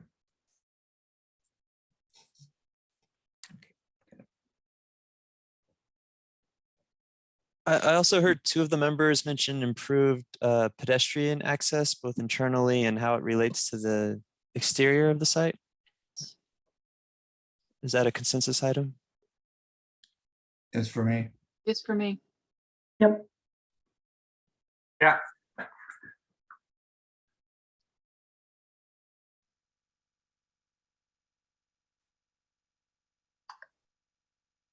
So then if that summarizes the feedback, I'm not sure what the next step would be, Tricia. Well, we'd like to go back and digest those comments and figure out what our next steps are. So I don't have a time frame for coming back or exactly what's going to happen, but we'd like to, as a staff, digest it and work with the applicants to digest these items and see where we go. Okay. So should we then, with that, move to the director's report? Or so we make a motion Yeah, do we make a motion? to continue the building? I mean, to continue the meeting? We need to take some action, don't we? Sure. Yeah, we could take a motion to for the applicant to make revisions to the project based on the feedback received tonight, and to come back at a later date to the DRB. So moved. Second it. Larry Paul, DRB member, moved. Aaron Kowalski, second. Vice Chair. I have one question though. At some point, are we going to have another separate meeting that's just architecture directed? We should. And we also need to see a landscape plan. We need details. Right. We need. Absolutely. Right. So the landscape's totally conceptual at this point. Yeah. Yeah, I mean, same with the architecture, right? We haven't seen like materials or anything. Right. Well, they had materials shown on one of the sheets. For all the projects? Yeah. Yeah, they had one sheet. That was It's got to be another meeting, please. Oh yeah, yeah. I don't know that we would need to see the lighting at this point, because I mean that's a kind of a little detail, but the landscaping is pretty important and the architecture is very important. And then the site development itself, how they do that. So. Okay, so do we need to re-motion it, or is the motion on the table and seconded? I think the motion is just to continue the meeting so they can continue, so they can consider everything that we've said, and they will come back with something at a later date, right, Tricia? Mm-hmm. Yes. Mm-hmm. And I mean, you know, Tricia can kind of guide them as to what they need to come back with. Okay, so Sharon's provided a second. So then Jeff, do you need to take a roll call for the vote? Absolutely. Chair Reggie? Aye. Vice Chair Kowalski? Aye. Member Kent Aye. and Member Paul. Aye. All right, motion passes. Okay. Thanks, Larry and Jeff and Tricia. Okay, so next we'll move into the director's report. There is actually one other item in there regarding just an update on the streamlined review process. Oh, sorry, I skipped it. Yeah, that's okay. So where'd it go? All right. So yeah, this is the streamline review for certain residential projects. It was included as a memo in the staff report. It's really just I think it was brought to you all some time ago. And it's a way to streamline the review for proposed residential projects of 3 to 10 units. I think the memo only said 10 units or less, but it's really 3 to 10 units. And what that streamlined review process is instead of going to the full DRB for recommendation, it would go straight to Planning Commission. But it would have 2 designated members of the Design Review Board attend that Planning Commission meeting and provide input on the proposal before the Planning Commission provides their decision. The specific primary designees would be the chair and then the landscape architect. If for whatever reason either of you are not able to attend, then it would default to the next member with the most tenure, and sort of go down the list from who's ever available. And we do have a proposed development looking to go to Planning Commission on June 14th. It's a Brookdale Apartments. It's a, I believe, 10-unit development. It's gone to, I think it went to DRB some time ago. And so, yeah, one, just confirming Chair Reggie and Member Kent, if you are available and up for attending that Planning Commission meeting on June 14th. And then you don't have to get back to me right now. And then just if you all have any questions, and just to confirm, the intent here is that, you know, we wouldn't have 2 DRB meetings in 1 month and also ask you to attend 1 Planning Commission meeting in that same month, because that would just be too much. So that we're still trying to keep you guys to still no more than 2 meetings in a given month. So does anyone have any questions? Yeah, I kind of have a comment. One, I'm available, so I'm good for that night. The other, it said there was 1-year rotations, but you know, but there's only 1 landscape architect on the board. That's not a 1-year rotation. Unless you include the Don Blaney, who's a landscape architect, as an alternate. But if any time, you know, Don Blaney drops off, then there will be only 1 landscape architect. Just point of clarification. Right.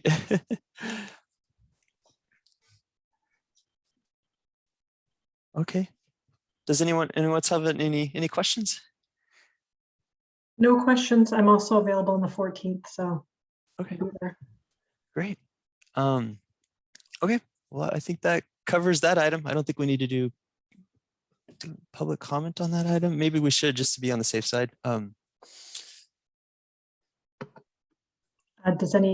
Do any members of the public have comments on the item we just talked about, which is the streamlined review for certain residential projects? So if interested, raise your hand. It looks like a couple of people had their hand up from before. While we were in discussion on the prior meeting, or press *9 if you're on the phone. So looks like Eah Acosta still has their hand up, so I will unmute you if you're interested in speaking. Eah Acosta. Yes, hi, can you hear me? Yeah, and just to clarify, this is on streamline review process. The item before for Northgate Mall has closed. Oh, okay. Yeah, I was just going to add that. I was waiting for a long time. Just okay. Even it's closed, I would like to add, since I've been waiting for a while. So my in-laws been living there in Elfeisen Drive area in Terrelanda since 1978. And we are the owner of this place. And I'm really concerned about this housing density developing there. We specifically the traffic issues. Since we are living in this environmentally and pandemic issue of this fire, emergency exit entrance, specifically I'm a children of the elementary high school, which will be going to middle school to high school kid, and surrounding us we have a minimum at least 7 to 8 to 10 schools surrounding us, right? So the traffic issue is number one. So plus Kaiser emergency come and go, and then there's a school's exit entrance to the freeways, and it's just astonishing me how just this project just brought it up, and they're bringing up a lot of people in this surrounding area. I understand the housing issue is the number one issue in Marin County. I'm sorry, I really do got to ask you to kind of wrap it up. That the item has closed. That it will come back to design review board at a later date. But do got to ask you to wrap it up. Okay, I'll wrap it up. The point is, I'm opposing for this project to go further, and I think you guys should think about surrounding area people who's been living in Terrelanda surroundings people. So first, it has to be voted and asked the people and meeting in person, just not going to go further of housing development or whatever. First of all, commercial and residential areas should not be combined together. This is hazardous for healthcare. Okay, I'm sorry. We really do got traffic issue. It's a safety of the trash, and it will be just a disaster. You guys waiting forward. Okay, thank you. Housing. Okay, sorry, we had to cut you off. We're going well past overtime here. David Smith. Yeah, and my comment is about the streamlined DRB. And Jeff, you said that the streamlined DRB was for 3 to 10 unit housing projects. And I was just wondering, is there, and if so, what is the criteria for that size of project being elevated to the full DRB if it's controversial in some way, and who determines whether it's controversial in some way and should go to the full DRB as opposed to the streamlined mini DRB? Thanks. Sure. Yeah, I believe that discretion is ultimately up to both the community development director, but also the two design review board members who would attend the planning commission meeting could also say, hey, you know what, this is a really significant project. We request that the planning commission direct this back to the design review board for full consideration. Okay, thank you. Yeah. And then it looks like we have one, Susan W. Thank you. I have a procedural question, a quick procedural question. If members of the public have some additional questions or comments about some of the agenda that was discussed during the meeting, can we write, or is that an appropriate procedural step that the public, can you just maybe provide some information now? Sure, yeah. If you have general questions about the process, you can email us. The email address is planning, PLANNING, @cityofsanrafael.org. So yeah, if you have questions for us, or if you want to make sure you provide comment to the design review board for their upcoming meetings, you're welcome to do that too, and we can make sure that that gets included in the packet as well. Thank you. Yeah. Okay, let's see. I think the only other one was Diana. I think that was from before though. May I add you? I'm sorry. No, I'm sorry. You really. I did not finish. I know you did not finish. I'm sorry, but I have a question. I've been waiting for long. Okay. And Okay. Please ask your question. Like I will add about the traffic issues. So, do you guys concerning and bringing up all these issues about the, as you mentioned, pedestrians, also as the vehicles? Okay. I'm sorry. The item is closed. We're really running a foul procedure here. What you can do is you can email that email address I just gave you, planning@cityofsanrafael.org, and we will be sure to help you with your question. Okay. All right. Sorry, everyone. Okay. I think that covers it. Okay. Next, should we move into the director's report? Yeah, I don't really have anything to add at this hour. If anyone has any questions, I'm happy to help. But that's fair. Are there any board communications to the staff at this time? Just a question as to when's the hotel going to open up downtown? Oh, I do not know the answer to that. I can look into that. And the other question, do you know anything about, there was a food hall planned where the old 24-hour fitness was next to San Rafael Joe's? And what's the status of that project across from the? This would be a good one for Alicia Judici. I do not know the status of that one. Part of that's, I'm still a bit of a newbie here, so sorry. Well, could you put that on your list of homework to give us next time? Yeah, absolutely.